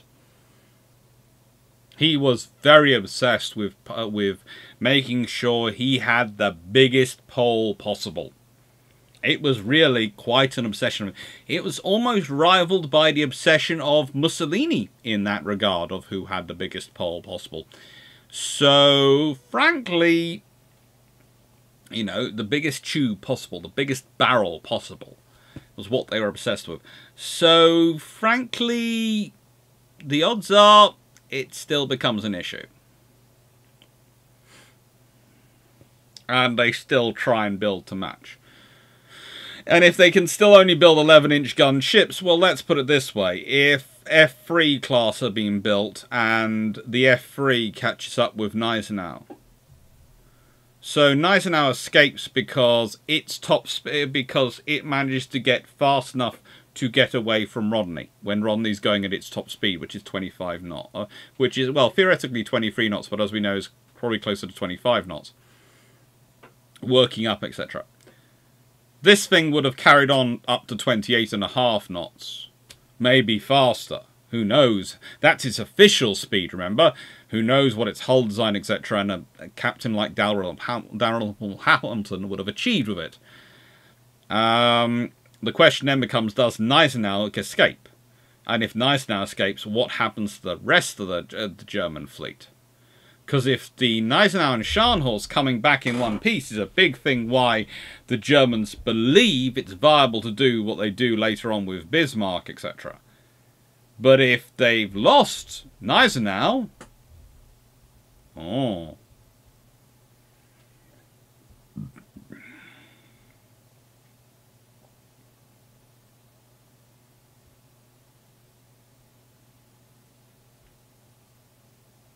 Makuch, okay, it's gone 9 PM. 2 hours with no Dr. C. Good night, all. I'll either catch the recording or catch the live if Dr. C reschedules. Huh?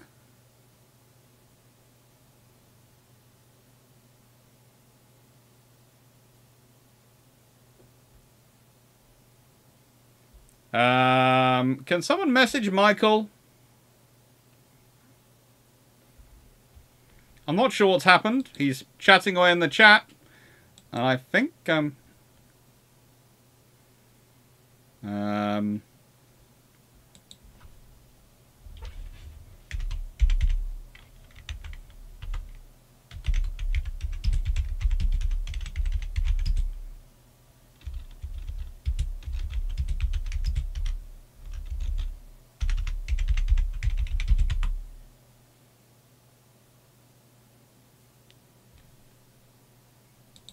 No, sorry, I said it to Michael Patton. Remove message, it's Michael Cooch, I must try and say.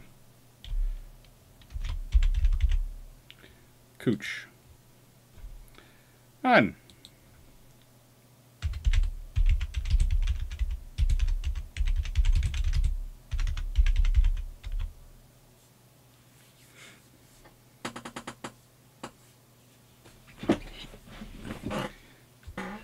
so, the thing is, these designs are an interesting option. These are what could have been, and they could have been very, very scary. But there is a problem with them, and we'll get into it and discuss this. The options are the 15-inch 50 or the 16-inch 45.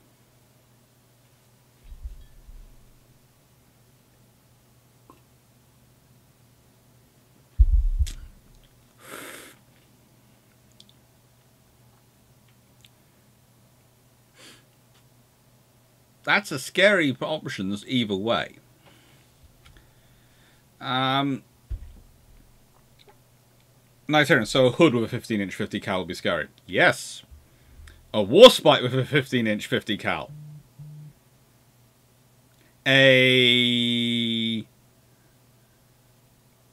All sorts of things with a 15-inch 50 cal.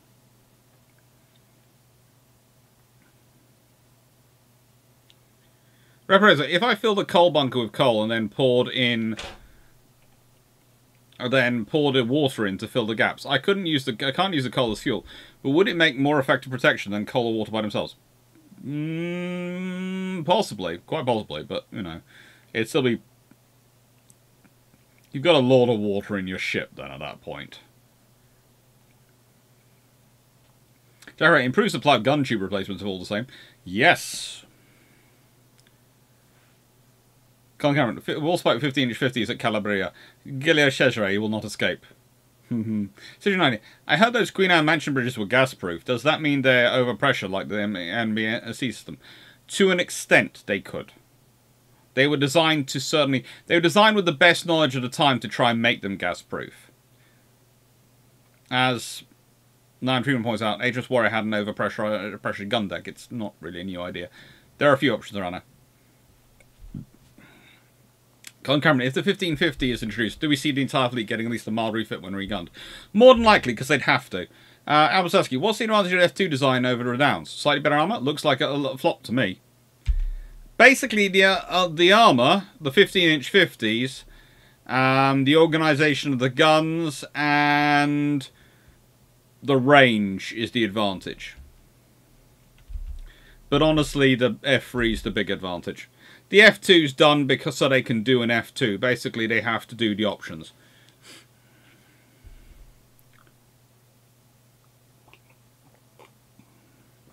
CDodders, can you imagine the theoretical build of Argentcore with triple 15-inch turrets with 1550s? Yeah, that would be scary.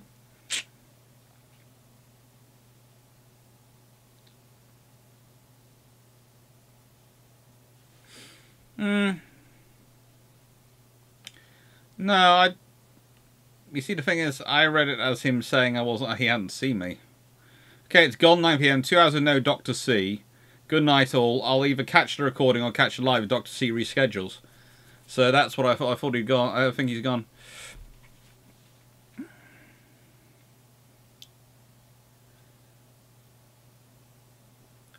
Measuring. What about 11-inch guns in 4 quad turrets or 16 11-inch guns? That'd sort of be what the Germans would have to try and get anything that would match in. They would have to be going for massive capabilities. Can you imagine Warspite with those triple turrets, 15-inch 50 guns, and small tube boilers? Yeah, that's a good way to watch a lot of people get wiped out. A 28-knot Warspite with 12 15-inch 50s. I think. Hood should have gotten triple turrets, which would have helped the N3 and G3 than the Elroads by giving a proven triple turret design. It would have been sensible, and also then we'd have Hood with 12 15-inch guns, which would have scared the bejesus out of most people. Trying to look at the 15-inch 50 cal would have been a better option for the RN. The logistical benefit of a uniform 15-inch armament versus 14, 15, 16-inch fleet mixed fleet was really large. Yes.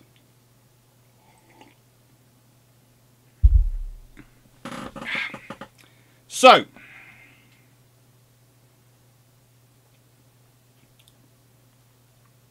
hello Richard Orta.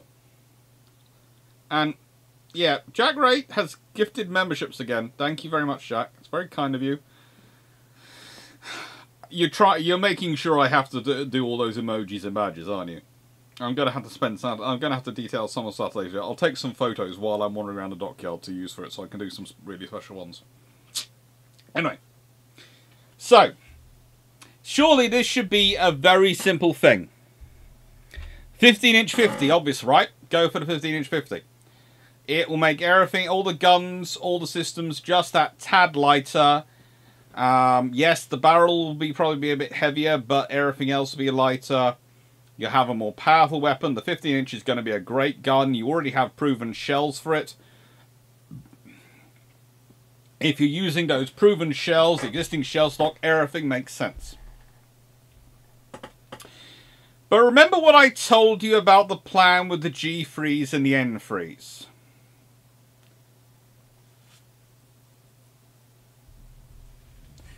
It's a plan. It's a concept of operations. The thing is, if you have the 15-inch guns, yes, everything logical makes sense. But the point is, the British are trying to make people scared of what they have at home. They're trying to make it obvious that that is powerful. Now, if you build the F3, that's going around the world. And the trouble is, the British can't really say the F3 going around the world isn't the most powerful ship they have in their fleet. It would have 9 15-inch guns. It would be more powerful, therefore more capable than any other ship in their fleet, because the maximum of them have 8 15-inch guns. So it has the most guns. At 28.5 knots official top speed, it would be fast enough that it'd be one of the fastest ships in the world. So it's not going to be a slow ship. So again, it's going to be round, and you can't again claim the others are faster than it. Or have at least, you know, yes, it's got great armor. Yes, it's going to look cool and make everyone rethink that. But honestly, it's not enough in its form. But please note again, using water as armor.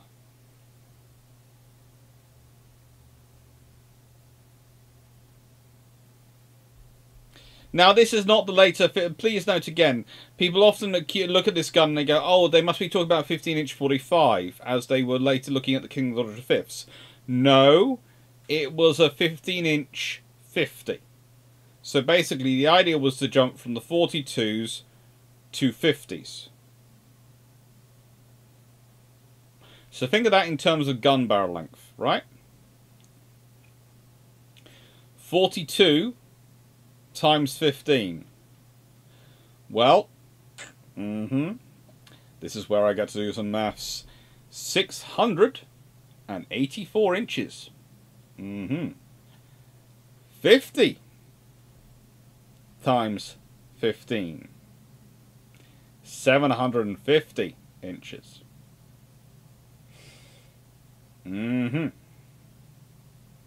So 684, 750, take it away. Oh, that's 66 inches differential.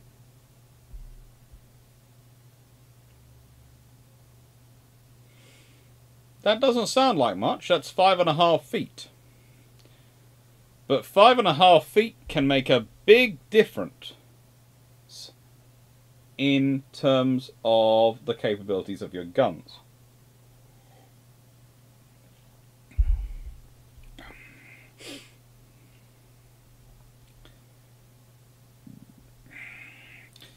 Squad, I can see BT looking at Canada saying, if you complain, I'm changing that 60 to 70.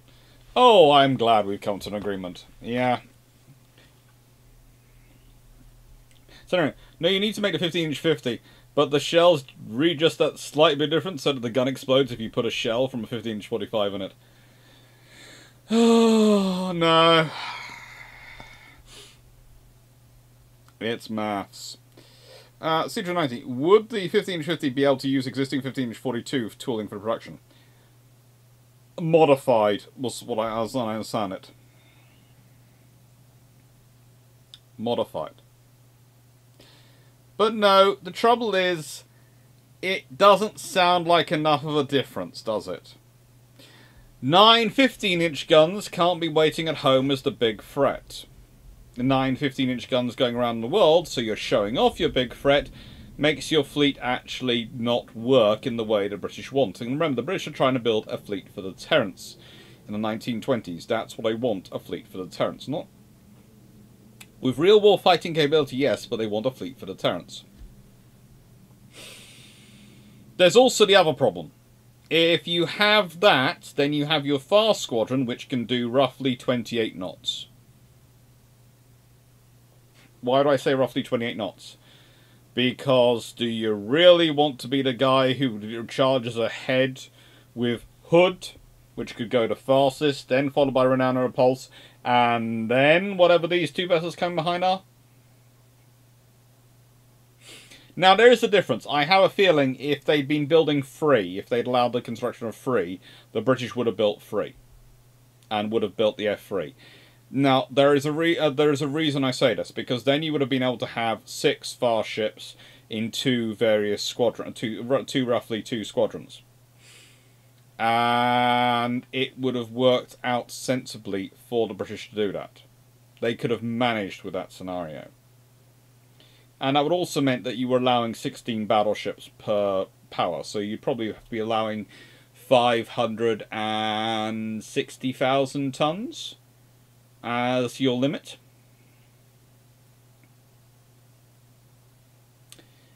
Now, why did they go for the all-forward arrangement? If we go back to this design, let me explain. You're looking at the most efficient utility of the ship. Okay? If you notice, they are bending over backwards to try and keep space between the boilers and engines and the magazines. That is space you have to cover in armour. You do that because you want to keep the magazines as cool as possible. You do not want your shells heating up because A, it could theoretically make them cook off, but B, it could also make them have other problems.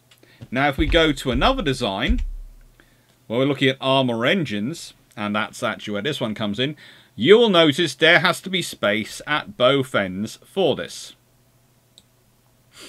Especially forward where you have the most shell rooms and magazines, but if you notice, there is a kind of double bulkhead between the shell rooms and the machinery rooms. And machinery rooms are going to be cooler than boiler rooms. Boiler rooms will be the highest temperature. This is the J3. So that's a lot of extra space you need to cover. That's a lot of space you need to armour. That's a lot of extra weight you need to propel through the water. So if you want to make an efficient ship, you want to go to a design where you have your guns forward and your engines aft. Now, this is the question again. It's armour engines. If you're building a ship which is going to sit at home, in the home fleet, and come out with the fleet, does it need to be fast?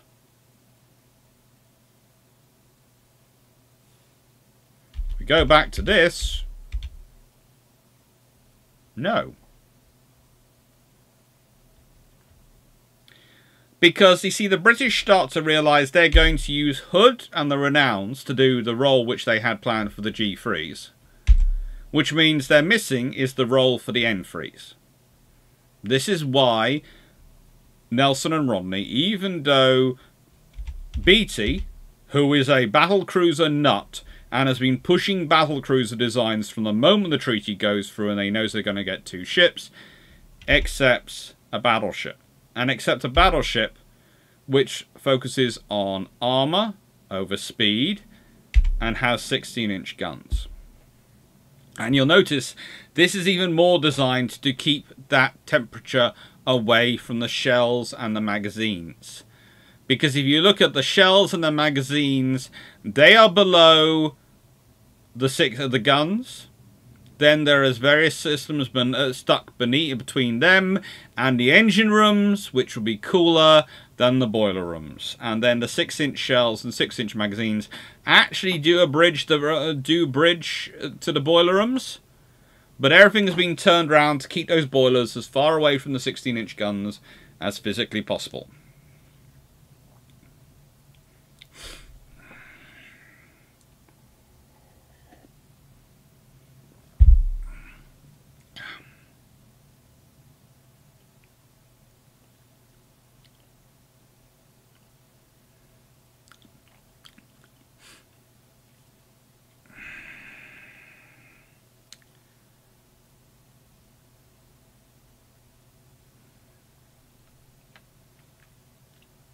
That's right. Hood was the right combination of speed and firepower despite the 16-inch Colorados and 16.1-inch Nagatos. It's close there. That's good. I can see BT looking at the account and saying, yeah, I've read that one. CJ9,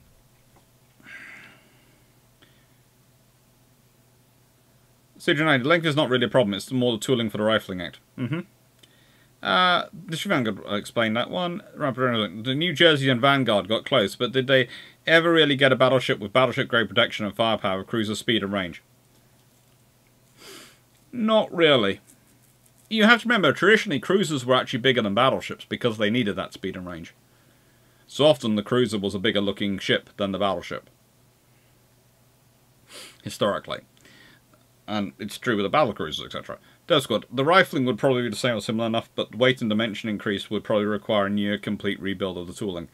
It's basically a case of you can reuse some of the more expensive components in the middle, but you do have to work on everything else. Yeah, plus the RN tragically found out that Denmark Strait, well, when the poor Hood got blown sky high. Yeah, you do need that armour. Hi, Glenn. Rapper is like, it generates problems, but did anyone ever design a ship where the propulsion machine spaces were not immediately vulnerable to a hull breach below the waterline? Again, they do try. If we go back to some of these designs, you will see they have stuff they're trying to put between them.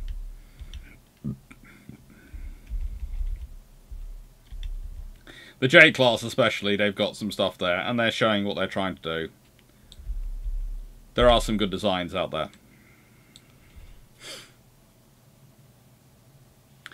And look, I know turboelectric designs way more, but do they offer greater damage control compartmentalization? It depends how you build them. They can do, but they can also be a risk in their own right. You need to find a way to make sure you have power generation and you have enough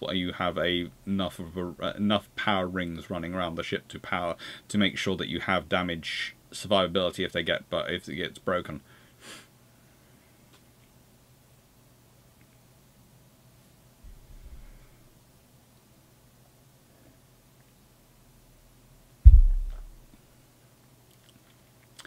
So, this is the chosen design. And as said, this is a further compromise. It is a further compromise. Why?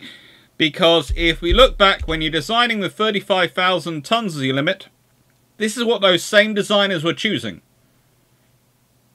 Why? Because if you have C turret raised up rather than B, look at where you can get your secondaries. You can have your secondaries spread out far more around the ship.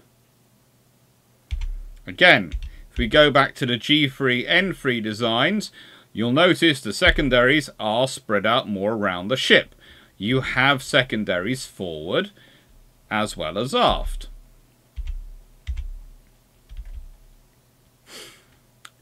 If you're designing for a lot less than 35,000 tons, mainly because the British were trying to see, to an extent, how low could you go to design an efficient ship, and also to try and, because the politicians were really leaning on the Navy. I have a feeling, again, if the Royal Navy had been designed to 35,000 tons, although they wouldn't have got to it, because they know, they would know, like with the Lexington, there's no way you're going to get exactly to the figure. You'd probably be talking about ships which would be a little bit faster. This is 35,000 tons, and not that dissimilar to Nelson and Rodney in terms of their design, and certainly more less compact in terms of its more armour, more spread out, because it's actually longer, because it's 700 feet long, and it's got slightly longer armour. So, you know, they could have given more horsepower to the ships, but they don't.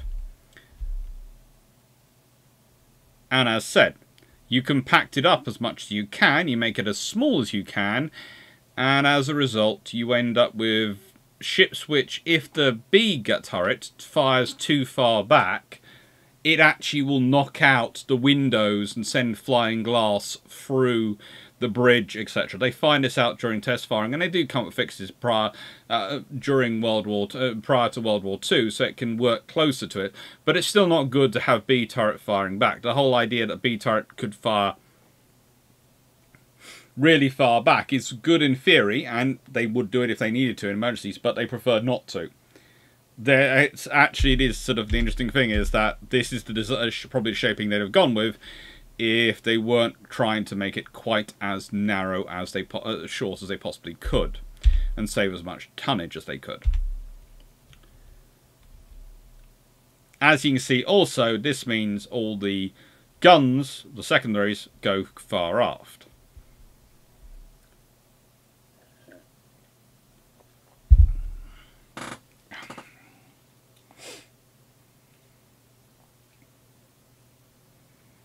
Now, Albazeski, would it be possible for Great Britain to say everyone has 16-inch battleships? We'll stick to 15-inch, but we want to build some new, and it's 3 of them instead of 2? Probably not, because especially with the 15-inch 50, the actual hitting and penetrating power of the 15-inch 50 with the green boys. Oh, green jackets. I know I'm calling the shells the wrong thing. Brain's dying. I do apologise a little bit. I've been prepping a lot for tomorrow. The 15-inch 50s. Well, that would have been such a capability that people really wouldn't have believed they were less than 16-inch enough to justify the Royal Navy getting a third ship. But again, if you get a third ship and you push for 35,000 tons, if it's 15 inches, it's probably F3s you get built.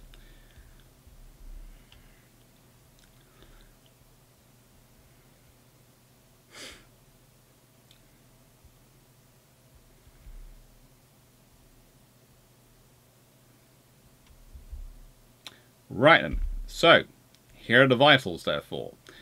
Belt, 13 to 14 inches, which is on the money for the F2. It's the 13-inch belt from that, with 14 inch at certain points. Cool. 14 inches over the shell rooms, 13 inch over engineering.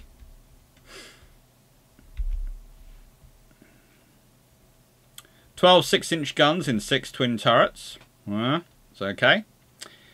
8 Admiralty free drum boilers supplied 2 geared steam turbine sets with 45,000 shaft horsepower. Well, that's for top speed of 23 knots. But please note they're 709 feet 10 inches overall length. And if we go back to the F3 design and the F2 design, 720 feet for the F2, 700 feet for between the perpendiculars for the F3, and again it's between the perpendiculars, so that's on the waterline level, not the overall length. Overall length is probably Slightly longer on the F3 and a lot longer on the F2. The F2 is designed for speed though. 9 16-inch guns in 3 triple turrets, making them instantly theoretically the most powerful ship afloat at that time, as no one else had the same battery.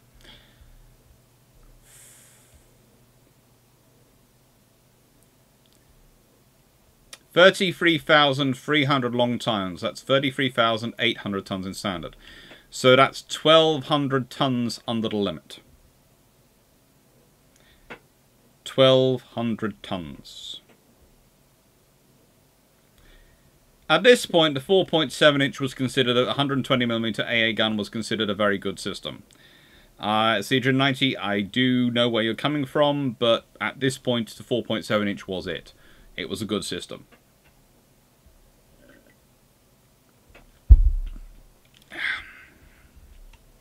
And they were going with the best they had available with the best idea they had available. 8 single 2-pounder AA guns and 2 24.5-inch torpedo tubes. Again, I have to admit, the watertight torpedo tubes forward is something which is fitted in pretty much all these designs. Again, it comes in quite standard in the F2s and F3. And it would have been something I would have deleted to save weight. I would honestly have deleted the torpedo tubes in order to have more engine power. Give me more horsepower and give me speed.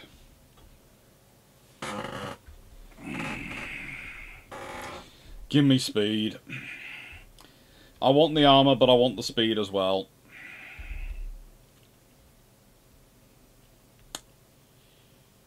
.2 meters draft, mean standard, and beam 32.3 meters.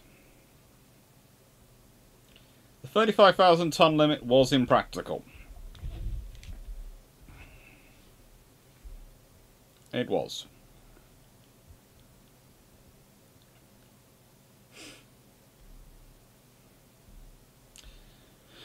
Bulkheads 4 to 12 inches, conning tower 6 to 14 inches, gun turrets 9 to 16 inches, barbettes 12 to 15 inches. Again,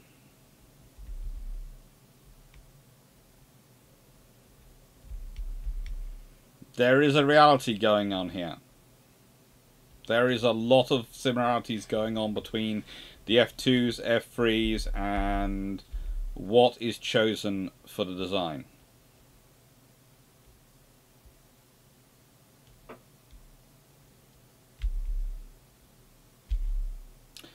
And here's the underwater protection. And this is from Raven and Roberts' book, okay? It's from the Raven and Roberts book, which if I look behind me and find...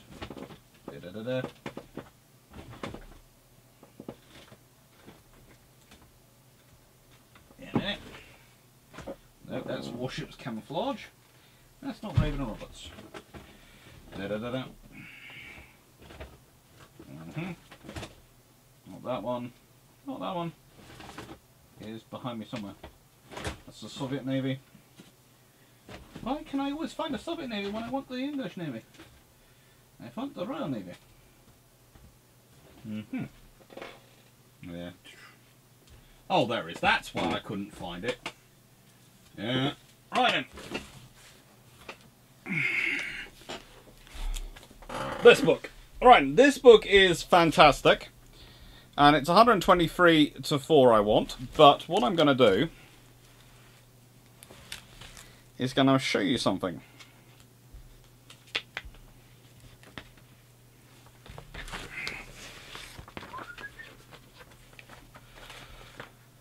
Now, I have not, because my scanner is not up to the task, have tried to take this out and copy it all and put it up on here. I have got to get a better scanner for that sort of thing. But there you go, you've got the ship the whole way through. And you can see the spaces which I'm just about to talk about. If you look at the camera, if you look carefully, you can see them and where they run. You can see the armour. You can see the way the ship is distributed and organised.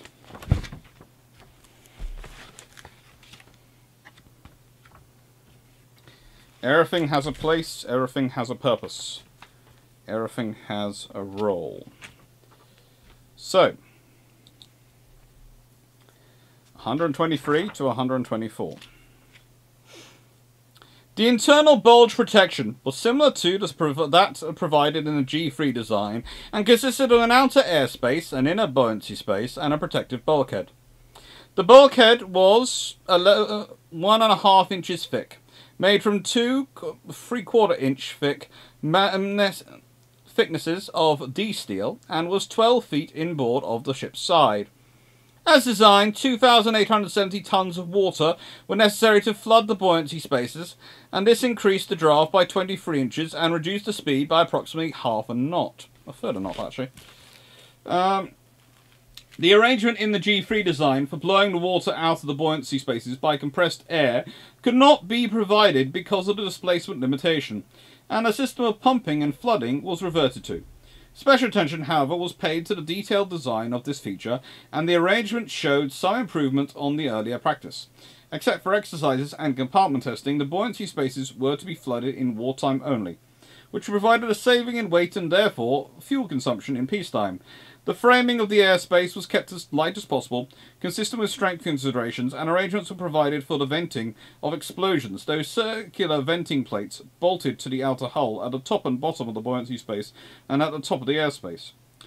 During the 1922 trials were held on the Chatham afloat, using models to test the underwater protection systems described above. From these trials, it was deduced that Nelson and Rodney would be safe against a £750 charge, but to confirm that, it was decided to carry out a full-scale trial. A £1,000 charge was exploded against the structure representing the underwater protection. A very large hole was made in the outer bottom plating, but the leakage into the hull proper proved to be negligible. It was concluded that the underwater protection was satisfactory, and that even a hit by a torpedo carrying a £1,000 warhead would be unlikely to prevent a ship so protected from continuing in action at a reasonable speed. Either as a result of these or later experiments, the venting plates were sealed off because it was found that they were ineffective during the time the maximum pressure was exerted. The 7-foot double bottom of the G3 design could not be provided, and in Nelson and Rodney the depth was reduced to 5 feet. Earlier experiments had shown that this depth would provide sufficient protection from explosions under the ship.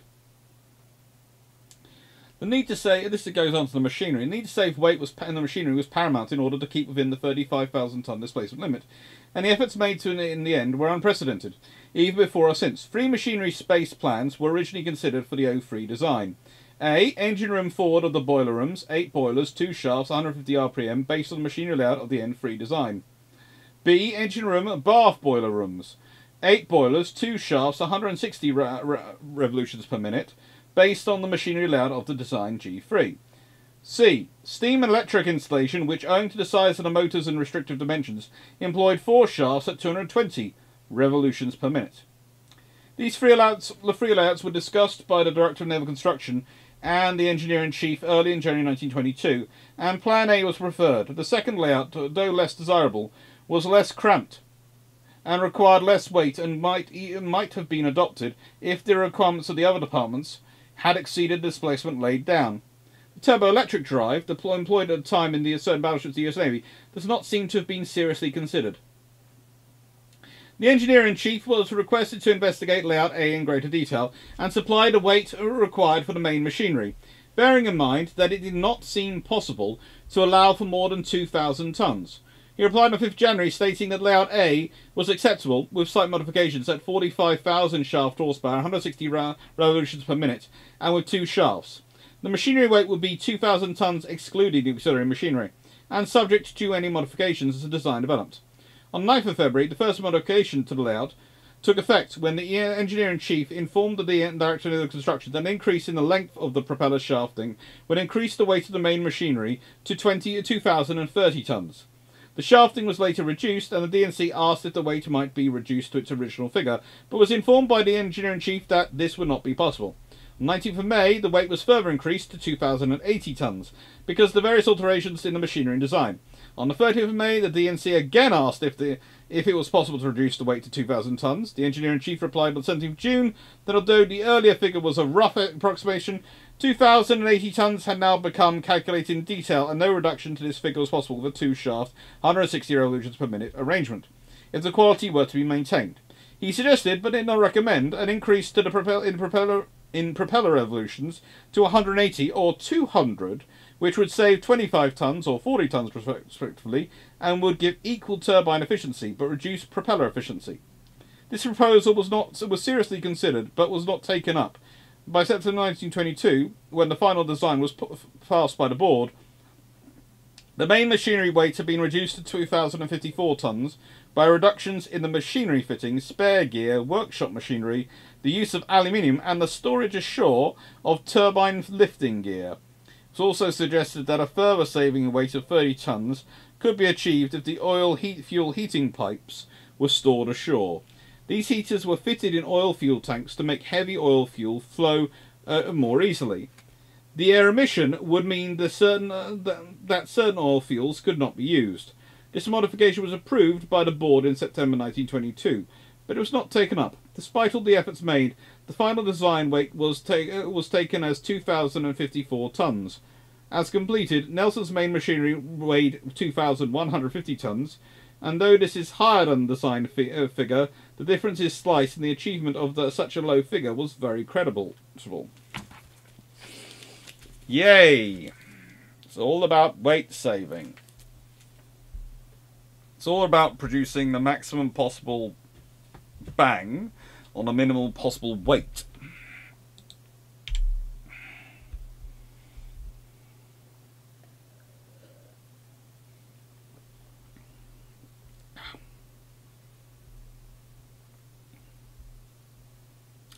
My turn. I would consider the Hood's torpedo tubes a worthwhile sacrifice for more armour, and honestly, the nail rods should have had their torpedo tubes deleted.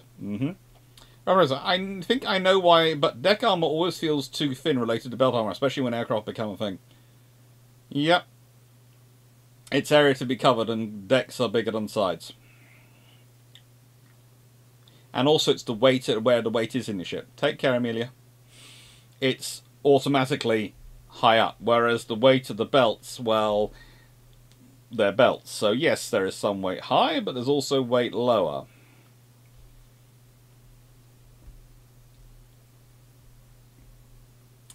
That's what, at least where the incoming fire won't ricochet off the deck armour if it hits deck due to shallow angle of impact.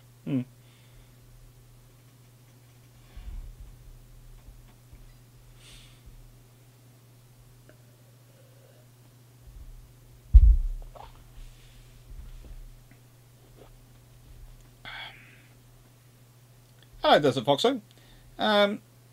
It's more of a build front question, but the torpedo bomber went away with a missile. Now that the JDAM guidance has been merged with airdrop torpedo tubes, can torpedo bomber make a comeback? Well, stranger things have happened. Good luck, John Sykes, for the turkey dinner. Right. So that's their capabilities. Now, during World War II, they proved pretty darn capable ships, and one of the things is that even after the sinking of Bismarck, the various British commanders of the Home Fleet wanted to keep a Nell rod around. They wanted to have a Nell rod available, just in case someone decided to cause trouble. Especially if a Tirpitz, etc. came out. Why? Because whilst, yes, they can't catch Tirpitz, if you can slow Tirpitz down enough they can catch it, they will jolly well sink it, like they sunk Bismarck. And that's really their point. The point of the Nelson and Rodney of these ships is, you might be able to outrun them, but you're not going to sink them. Not easily.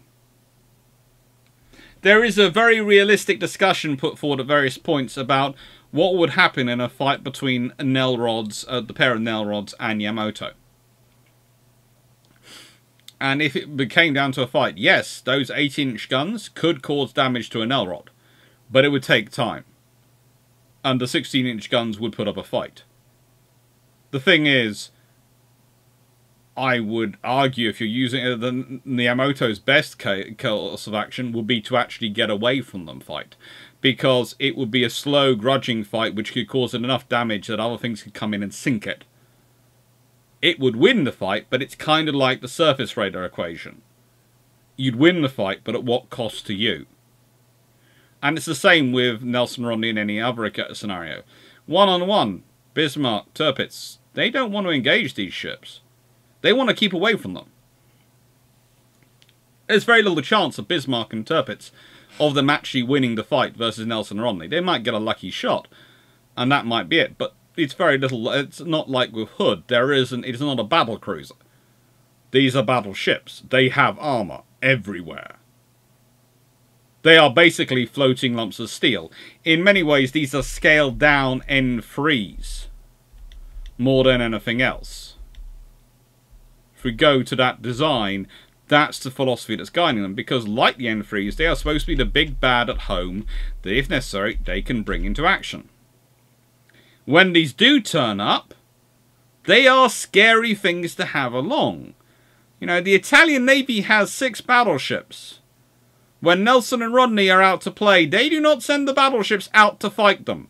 They will attack them with aircraft, submarines, everything, but they would rather not to try and get into a fight with them, because whilst, yes, they have the speed advantage, the Mediterranean is not that big that you can really use the speed advantage to get away from these things.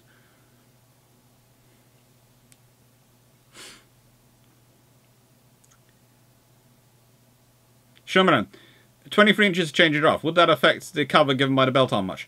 Not that much, not on these.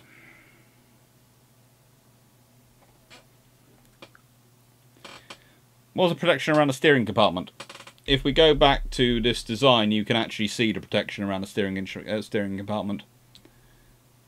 There is 4 inches, 4.5 inches, 10 inches of armor plate at their point. So you can see the 4.5 inches of armor over the steering gear, 4 inches at the bulkhead at the end, 10-inch bulkhead of the end of the armor circumference, then 13-inch on the sides, 12 inches on the front, 14 inches on the aft, 8 inches in front of the shell rooms.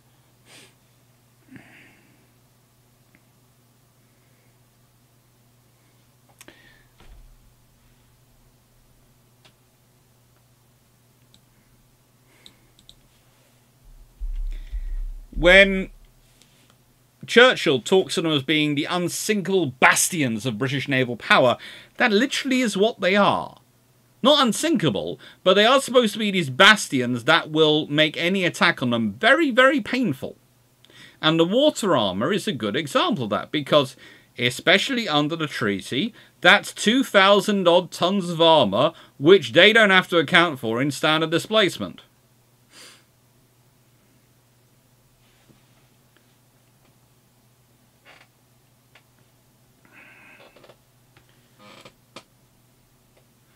Why do you imply the Nerods were so much more endurable than other battleships? Pretty much because of the concentrated armour. They are taking the battleship design to the extreme, in some regards.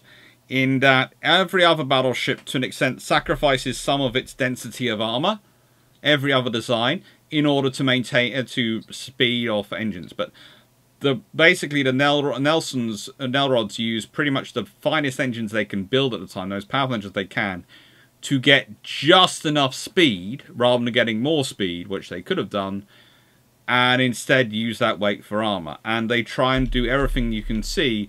Everything is to compact as much armour over that space as possible.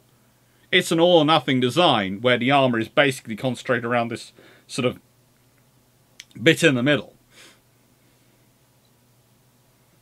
It's not so much I'm not saying they'll still be great. Please note again, the point I made about the Yamato. The 18-inch guns of the Yamato, it would win. If I was talking about a fight versus 2 of them, it would possibly not win that one. But it would get a lot of damage doing it. It would be it would be a lot of damage. Because to sink one of these would take a lot of damage. It's a lot of effort to sink it.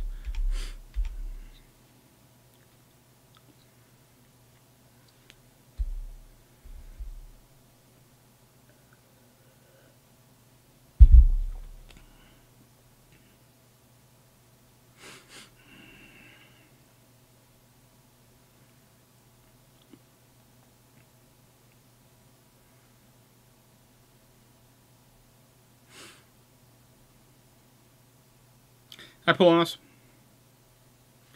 As said, the RN did look at the turbo-electric for these ones, and they decided not for them.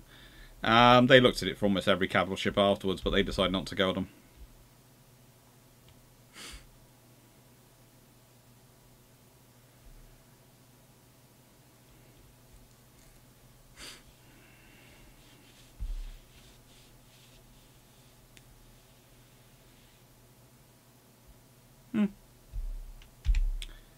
So, they do well in World War II. They do well in World War II, and that is something they do. But then there's Admiral King. And Admiral King is... Okay, here's the thing. People like to be rude about him, and there are some good reasons to be rude about him. But there's also a scenario where you have to think about what he's dealing with.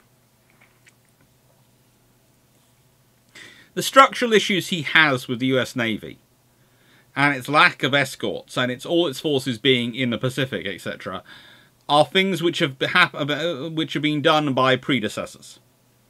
He's put in charge. He's dealing with it. And then he has war open up. And I often point out half of the bluster he puts about not putting on convoys is because he doesn't want to admit they don't have the escorts they need, because he's worried it's going to make America look bad. Because everything to him is about America looking good and strong and great. But he's also one of those admirals who, when he gets command of a carrier group and he's put in charge of them, he goes off and learns how to fly. He doesn't hesitate. He's not one of those people who's going to sit there and go, well, I'm sure I can tell everyone what to do from my position of power and authority. He goes off and tries to and learns himself. He's not necessarily the greatest flyer. I don't think I'd want to be flown by him. But he does. He goes and tries to learn. And I've seen the many comments about him being in a permanent snit. That's true, but that's because he wants to achieve the best he can for the US Navy. So why does King get in the snit about Nelson and Rodney when he hears about when Rodney comes over for a refit and he's going, what? Water as armour? Because... probably for 3 reasons. One, most of his designs are locked in at this point. And whilst to an extent they are there, he cannot do it for everyone. He cannot change the things he's dealing with at this current time more than he is. He might want to.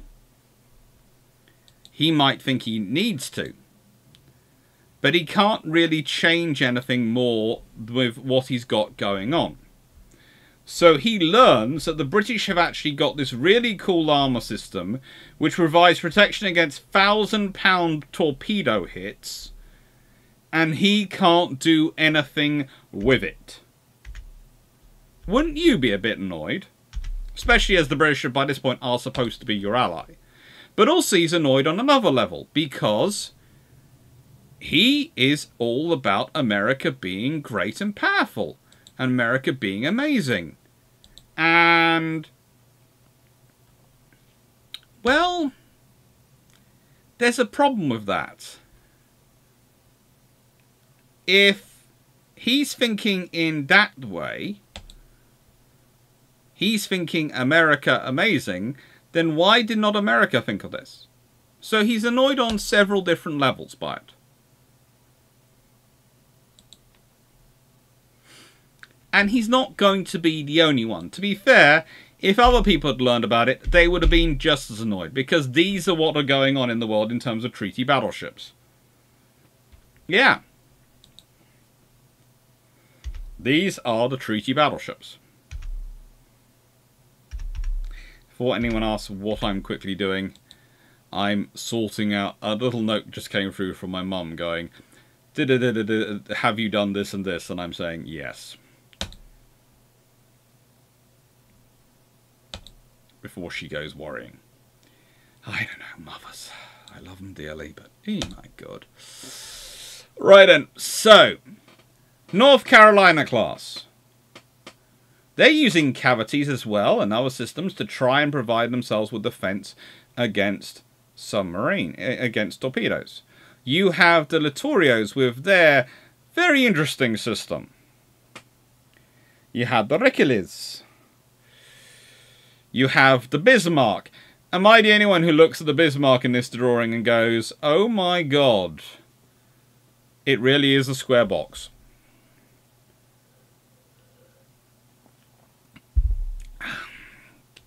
We have the South Dakotas.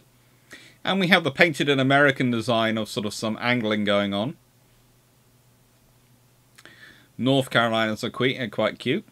And then we have the King George V's. Now, again, King George V's use water as armour. They do.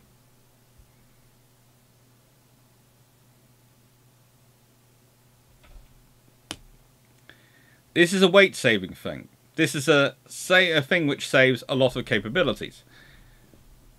But it's part of, again, the whole British structure going on. The British thought process. And one of the things you also have to remember, as I've said at the point at the beginning, the British are benefiting from having the largest continuous battleship production program of any nation in the world.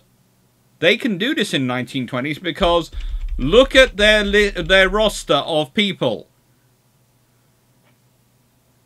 There is not a single person on this list who hasn't got more than, well, probably actually more than 10 battleships worth of experience in terms of constructing.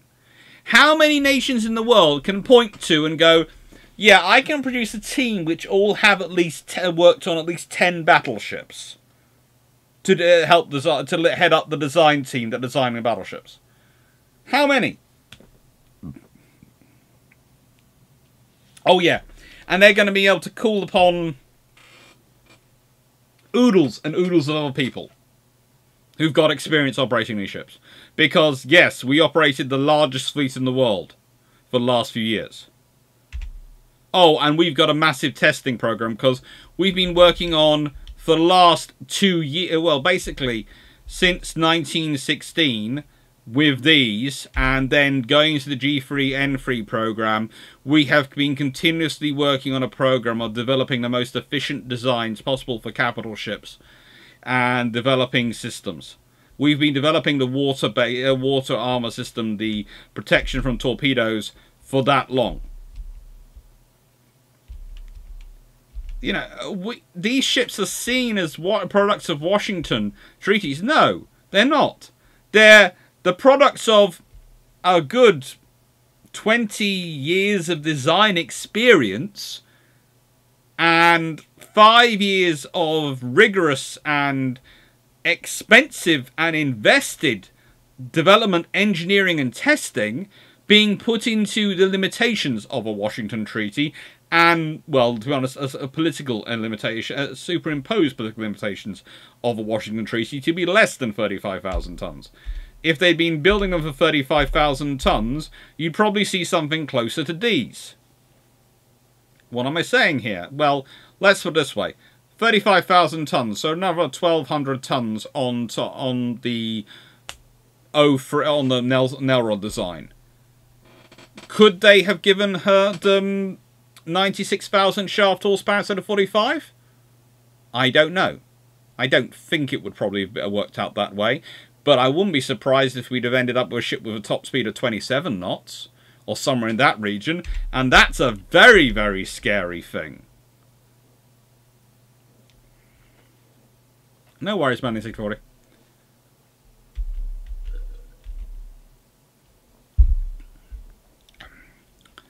But again,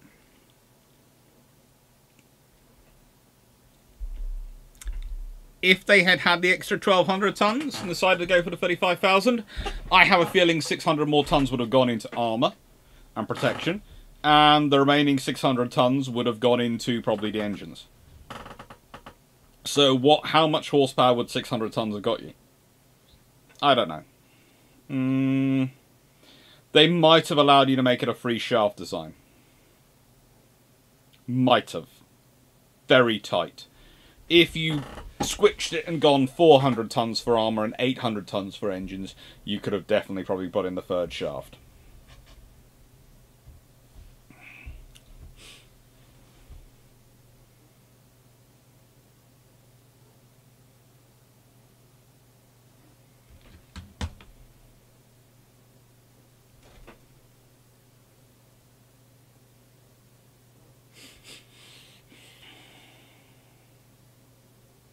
Why was it so hard to provide armoured protection to fire control a la Bismarck?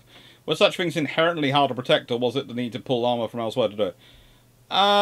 It was where the fire control is. If we consider even on this design, if we go back to this design, fire control, as you can see, is right up the top of the ship. Now, there is interesting pointers. If you can see there's a little tube running all the way up the top to the fire control, and then you can see the plot and the systems down below, right? Now, the fire controls up there, the primary and the secondary, and the other fire controls aft.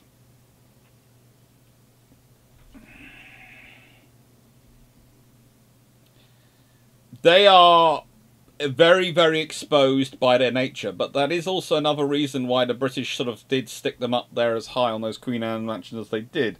Because the idea was, if it was that high up, it would probably be out of the line that the actual guns would be aiming for. You could always take out the Queen Anne's mansion, though.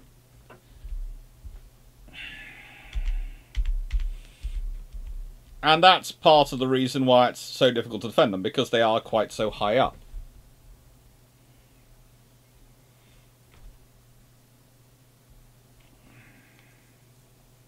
Considering the reign of death on Rodney Unleashed on Bismarck, yeah, killing her would have been sister would only makes it worse. Scott, Admiral King had to deal with the Bureau of Ordnance. I'll forgive him for being cantankerous. To be honest, yes, I will forgive him a lot for doing that. The Casso, would it be worthwhile developing their own design once the treaty requirements no longer applied, as opposed to take? I think, honestly, if they produced a Nelrod if the King George V continued on with the Nelrod philosophy, etc., instead of going for the conventional design because that was what Chatfield, etc., was pushing, I think it could have been very interesting.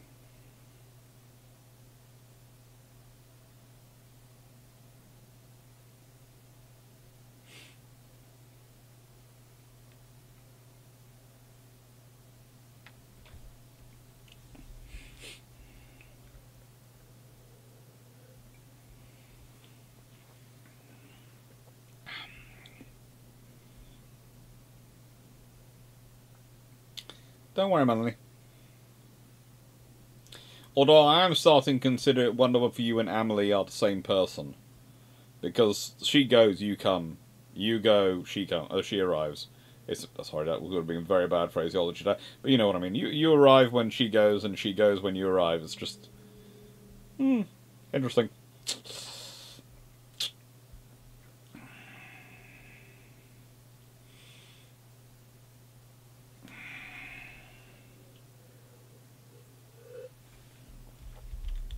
Yes, the Queen Anne's mansions are the nickname for the tower structures which are used on Nelson's, but also, if we go back, actually appear in the F-Freeze and F-Freeze as well.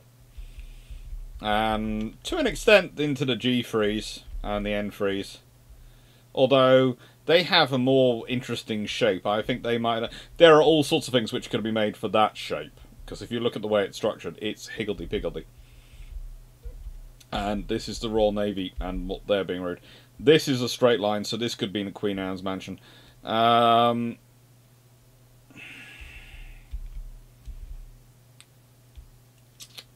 Queen Anne mansion vibes. And very much a Queen Anne's mansion.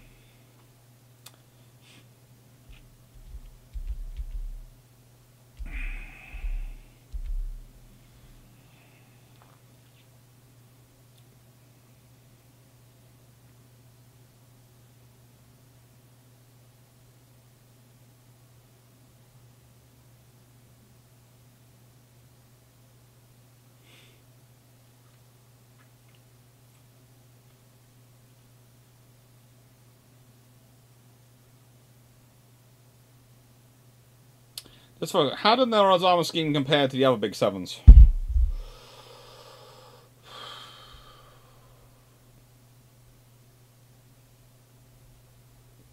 It's definitely on the heavy side of competitive. And it's very much concentrated. You see, the others tend to have the same weight of armor, but it tends to be spread out slightly more. The King George V's are interesting. So you have to remember, the King George V's, the British are thinking about fighting a war on the other side of the world, still when they're designing them. It's very much a priority. And the British decide, well, armor plate after your fight, you often have to replace it. So if you stick it like it is positioned on the outside, you can quickly rip it off and put it back on. Take care, Jack Ray. I will do. I'll check Discord.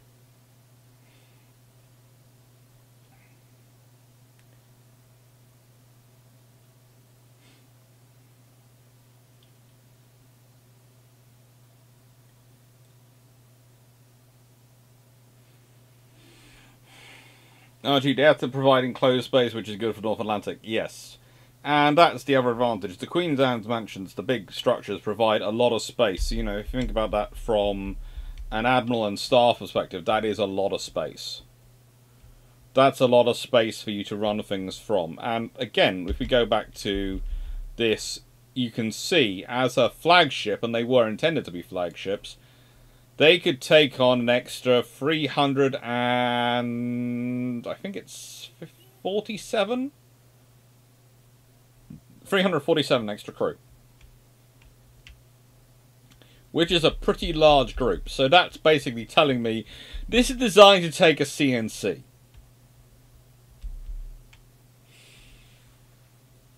So, and I do apologise, but I'm not going to run too late today because I have to be up really early tomorrow morning. Because, of course, we're off to Portsmouth. And again, around lunchtime. If you there, please wave. You will see our party wandering around. I think we're probably going to work from Mary Rose forward. So basically Mary Rose, Victory, M33 Warrior. But, yeah.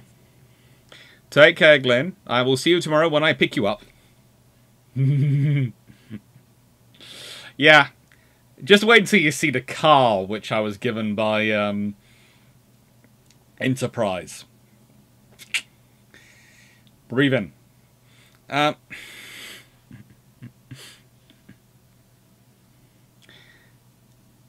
They're good ships.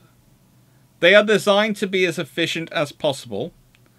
And they are designed within the letter, very much the letter, of the treaties.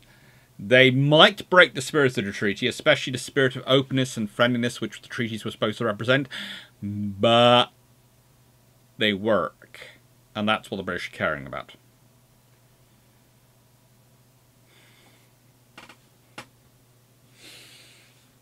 Alright, Dr. Clarke. King, BT, Halsey make me wonder at what point does an Admiral's ego reach a critical mass that it becomes a problem?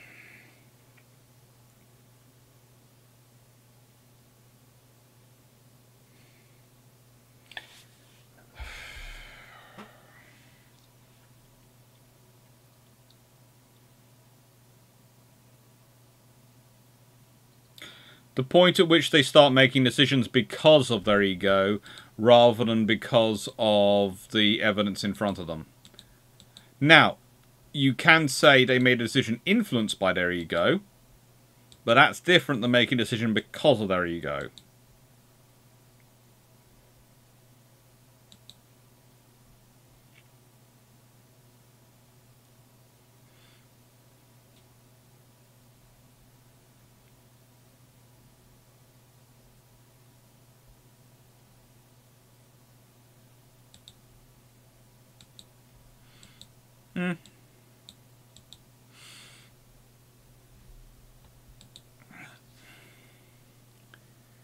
Oh, good lord. Sorry. I just had a... For some reason, I've just had an email come into my inbox, which has flashed up an email from HMS Nelson. I went, what the frig?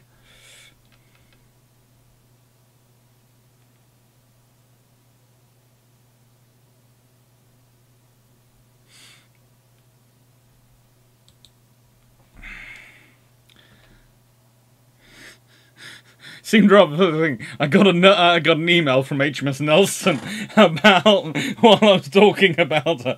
I have checked. It's just a happy Christmas. It's just a happy Christmas. That was freaky. Nelson is emailing me.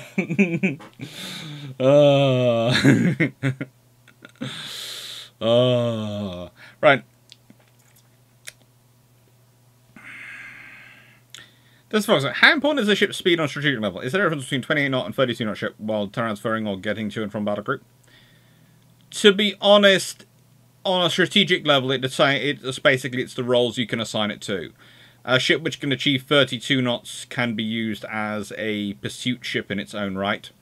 A 28 knot ship can accompany a carrier group quite happily.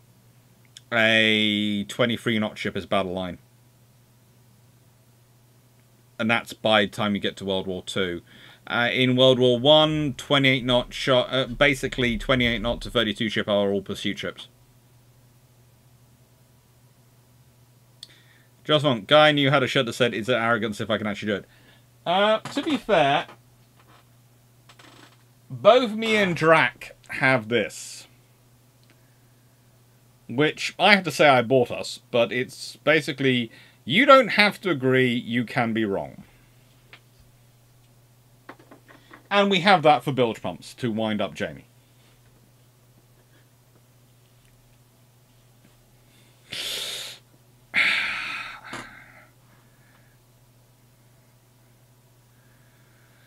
Right, as for importance, it's utility. It's a speed is a utility function with ships. The faster you can go, the more you can be used for different jobs. But, there again, if your trade-off of speed is armour, that will allow you to go into some very scary places and pound away. So it's always about balancing. It's about balancing the triangle. And I would say the Nelrods don't quite get it right, but they certainly are on the path to get it right for the 1920s. I think the big problem is limiting them in tonnage. I think for 33,800 tons, they do a perfectly fine job. I think for 35,000 tons, you could have a ship which was much better. I think for 40,000 tons, you could have got a ship which would have scared the bejesus out of everyone. There is not a doubt in my mind that at 40,000 tons, they could have had the 9 16-inch guns, and they could have had 29, 30 knots and all that armour in that shaping. And I reckon they would have had also probably 16 6-inch guns.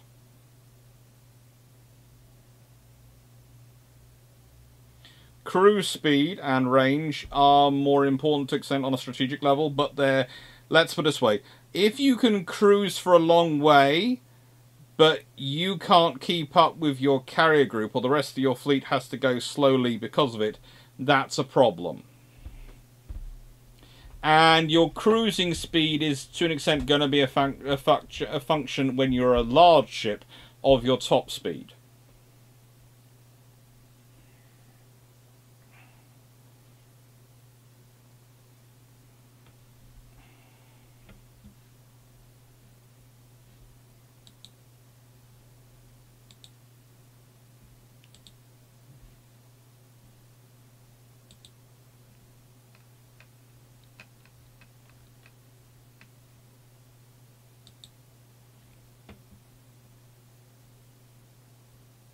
But they're good ships.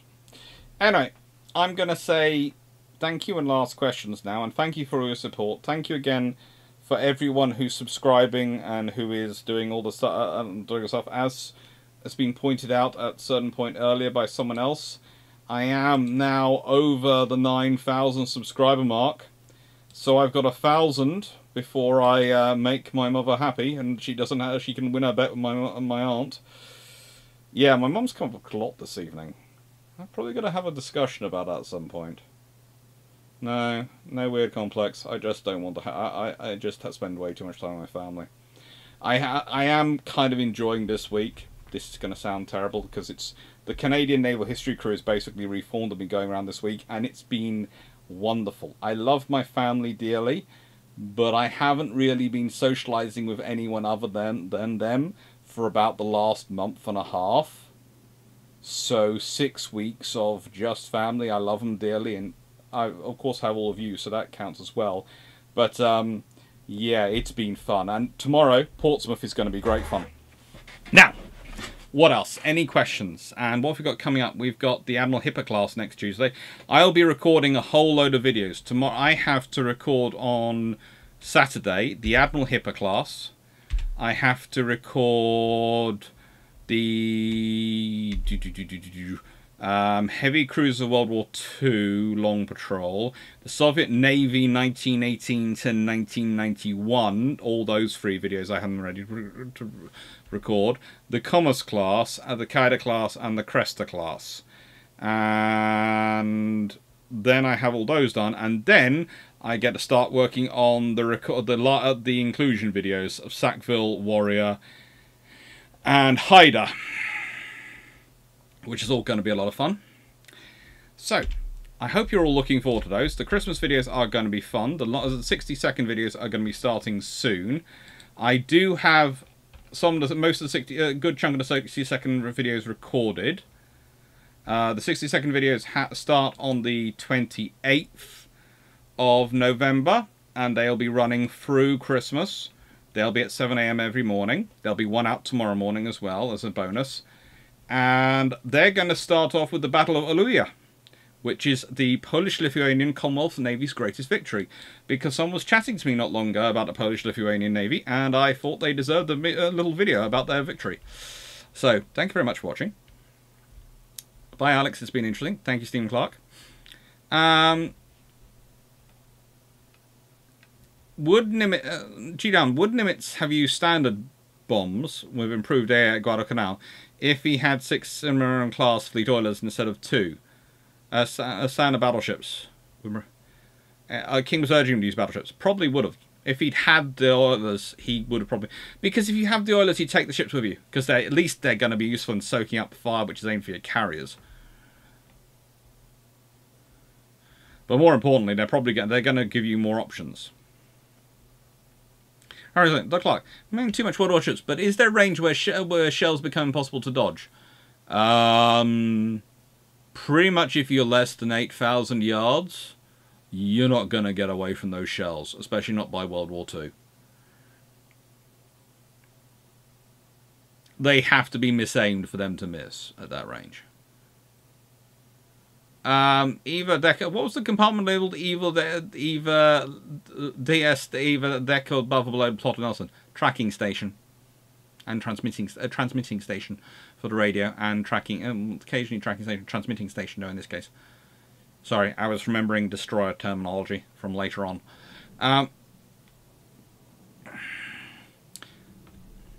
No students tomorrow. I'm just taking... Tomorrow I am taking Drac, Glyn... we have Dr. Dan, who's with us. We're going to have a lot of fun. We have some more friends. I have my friend Sam coming along, and her husband. So we have a whole lot of people coming along, and we're basically just going around Portsmouth. It's going to be a fun day out with friends. Did Nelson or Rodney make it to Pacific during World War II? I thought one of them made it to Pacific.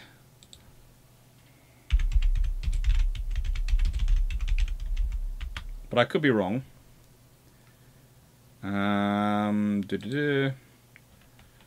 World War II. Mediterranean.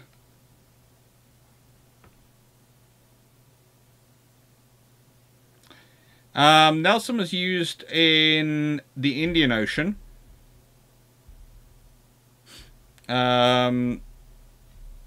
She was assigned to... She was flagship of the Eastern Fleet. And Rodney...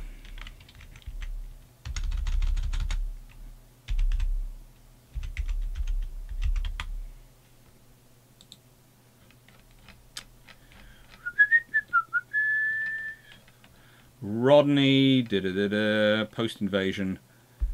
Portland. She went to Murmansk.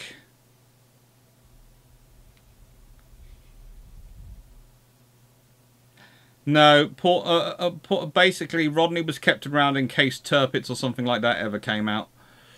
So Nelson got to go away travelling to the to Indian Ocean, but Rodney had to stay home. What did the tracking station do? Tracking station was an early system included at some point, which was what was it? It was for when they were first adopting missiles and things. They had a tracking station on some destroyers. That, well, at least the space they called the tracking station, as I understand it at the moment. I'm doing some research into that at the moment because of what we've got coming up, some videos, and it keeps cropping up, but I'm not sure because I hadn't really heard of it before I'd done this research, but now it's stuck in my head.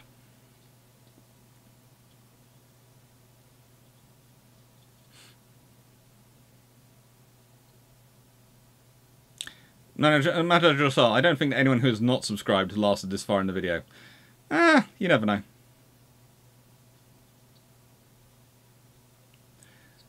Take care, Doscott. Take care, Nook. Thank you, Albazaski. Thank you, Dana Velika. Thank you, Darius Radsky.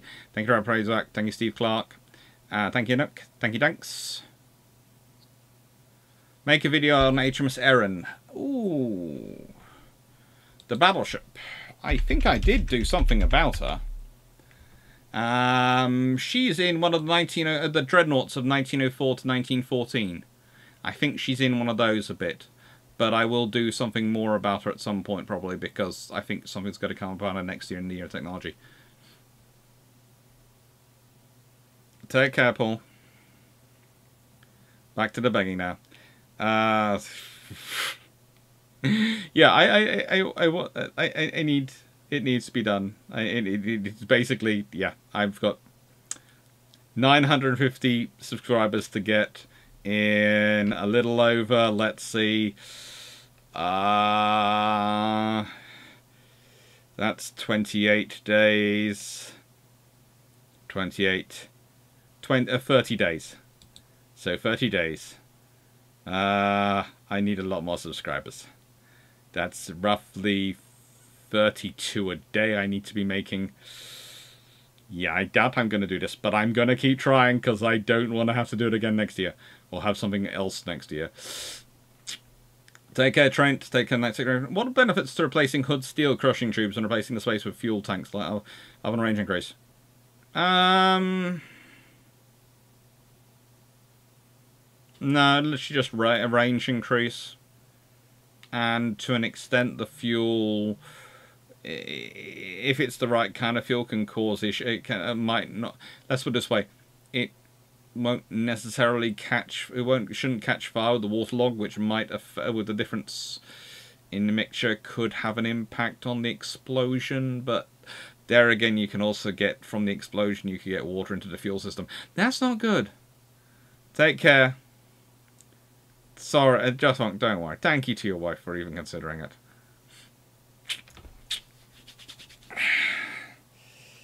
Crushing tubes were less efficient than water. I too. Only King George V in battle, very specifically. No, I'm fairly sure Queen Elizabeth got out there at some point. Might have been only British King George V, but I thought there was a King George. I thought a Queen Elizabeth got out there.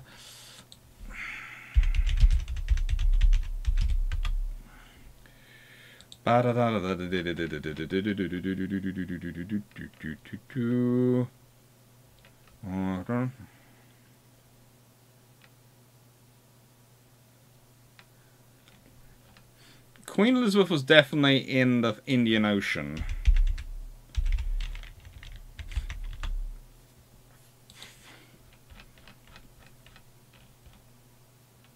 Yeah. Queen Elizabeth in 1943 was in Trimcon-Lee, then Eastern Fleet, and then she supported Lazarus, Saratoga, and attack on Sarabangs, Durban, possibly recapture of Burma. Yeah, but doesn't go into the Pacific. But she's out there in the Indian Ocean again.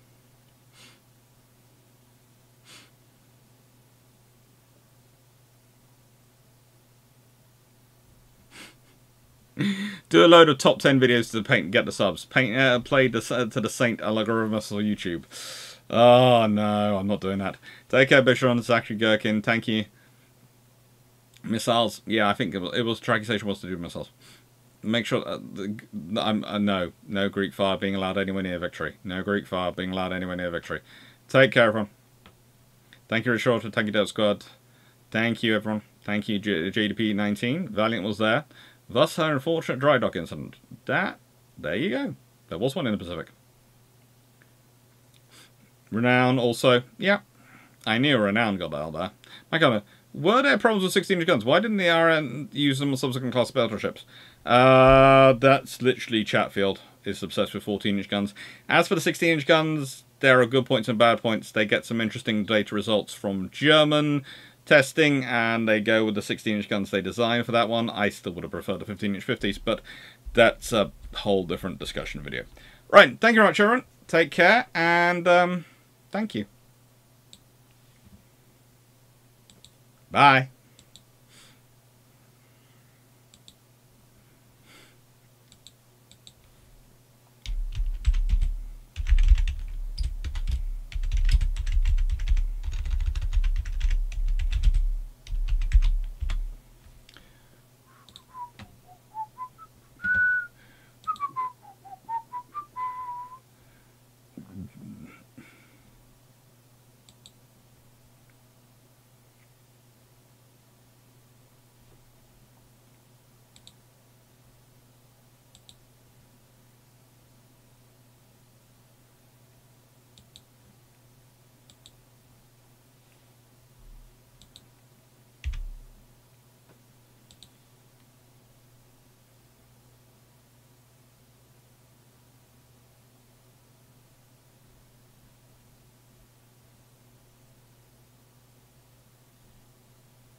Next, and go to Naval History Live. Let's check this before I end this one quickly.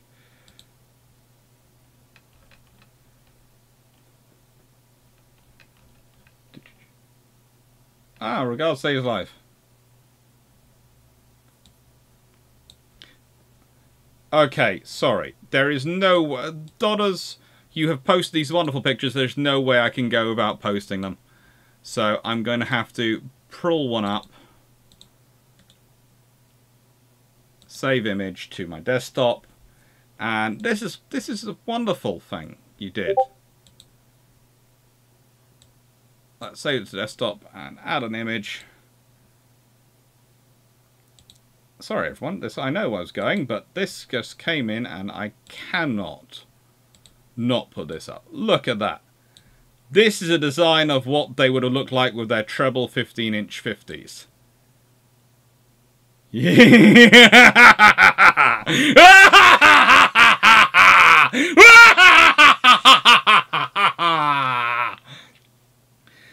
Talk about rolling the waves time!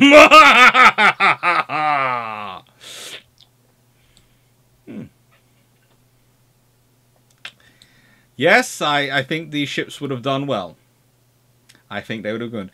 Thank you very much, Dodders, and I hope you enjoyed the class. And yeah, I'm going to leave these pictures up as the last image as I end this, so you can see them all as they go. Take care, everyone. Thank you for watching, and thank you, Dodders.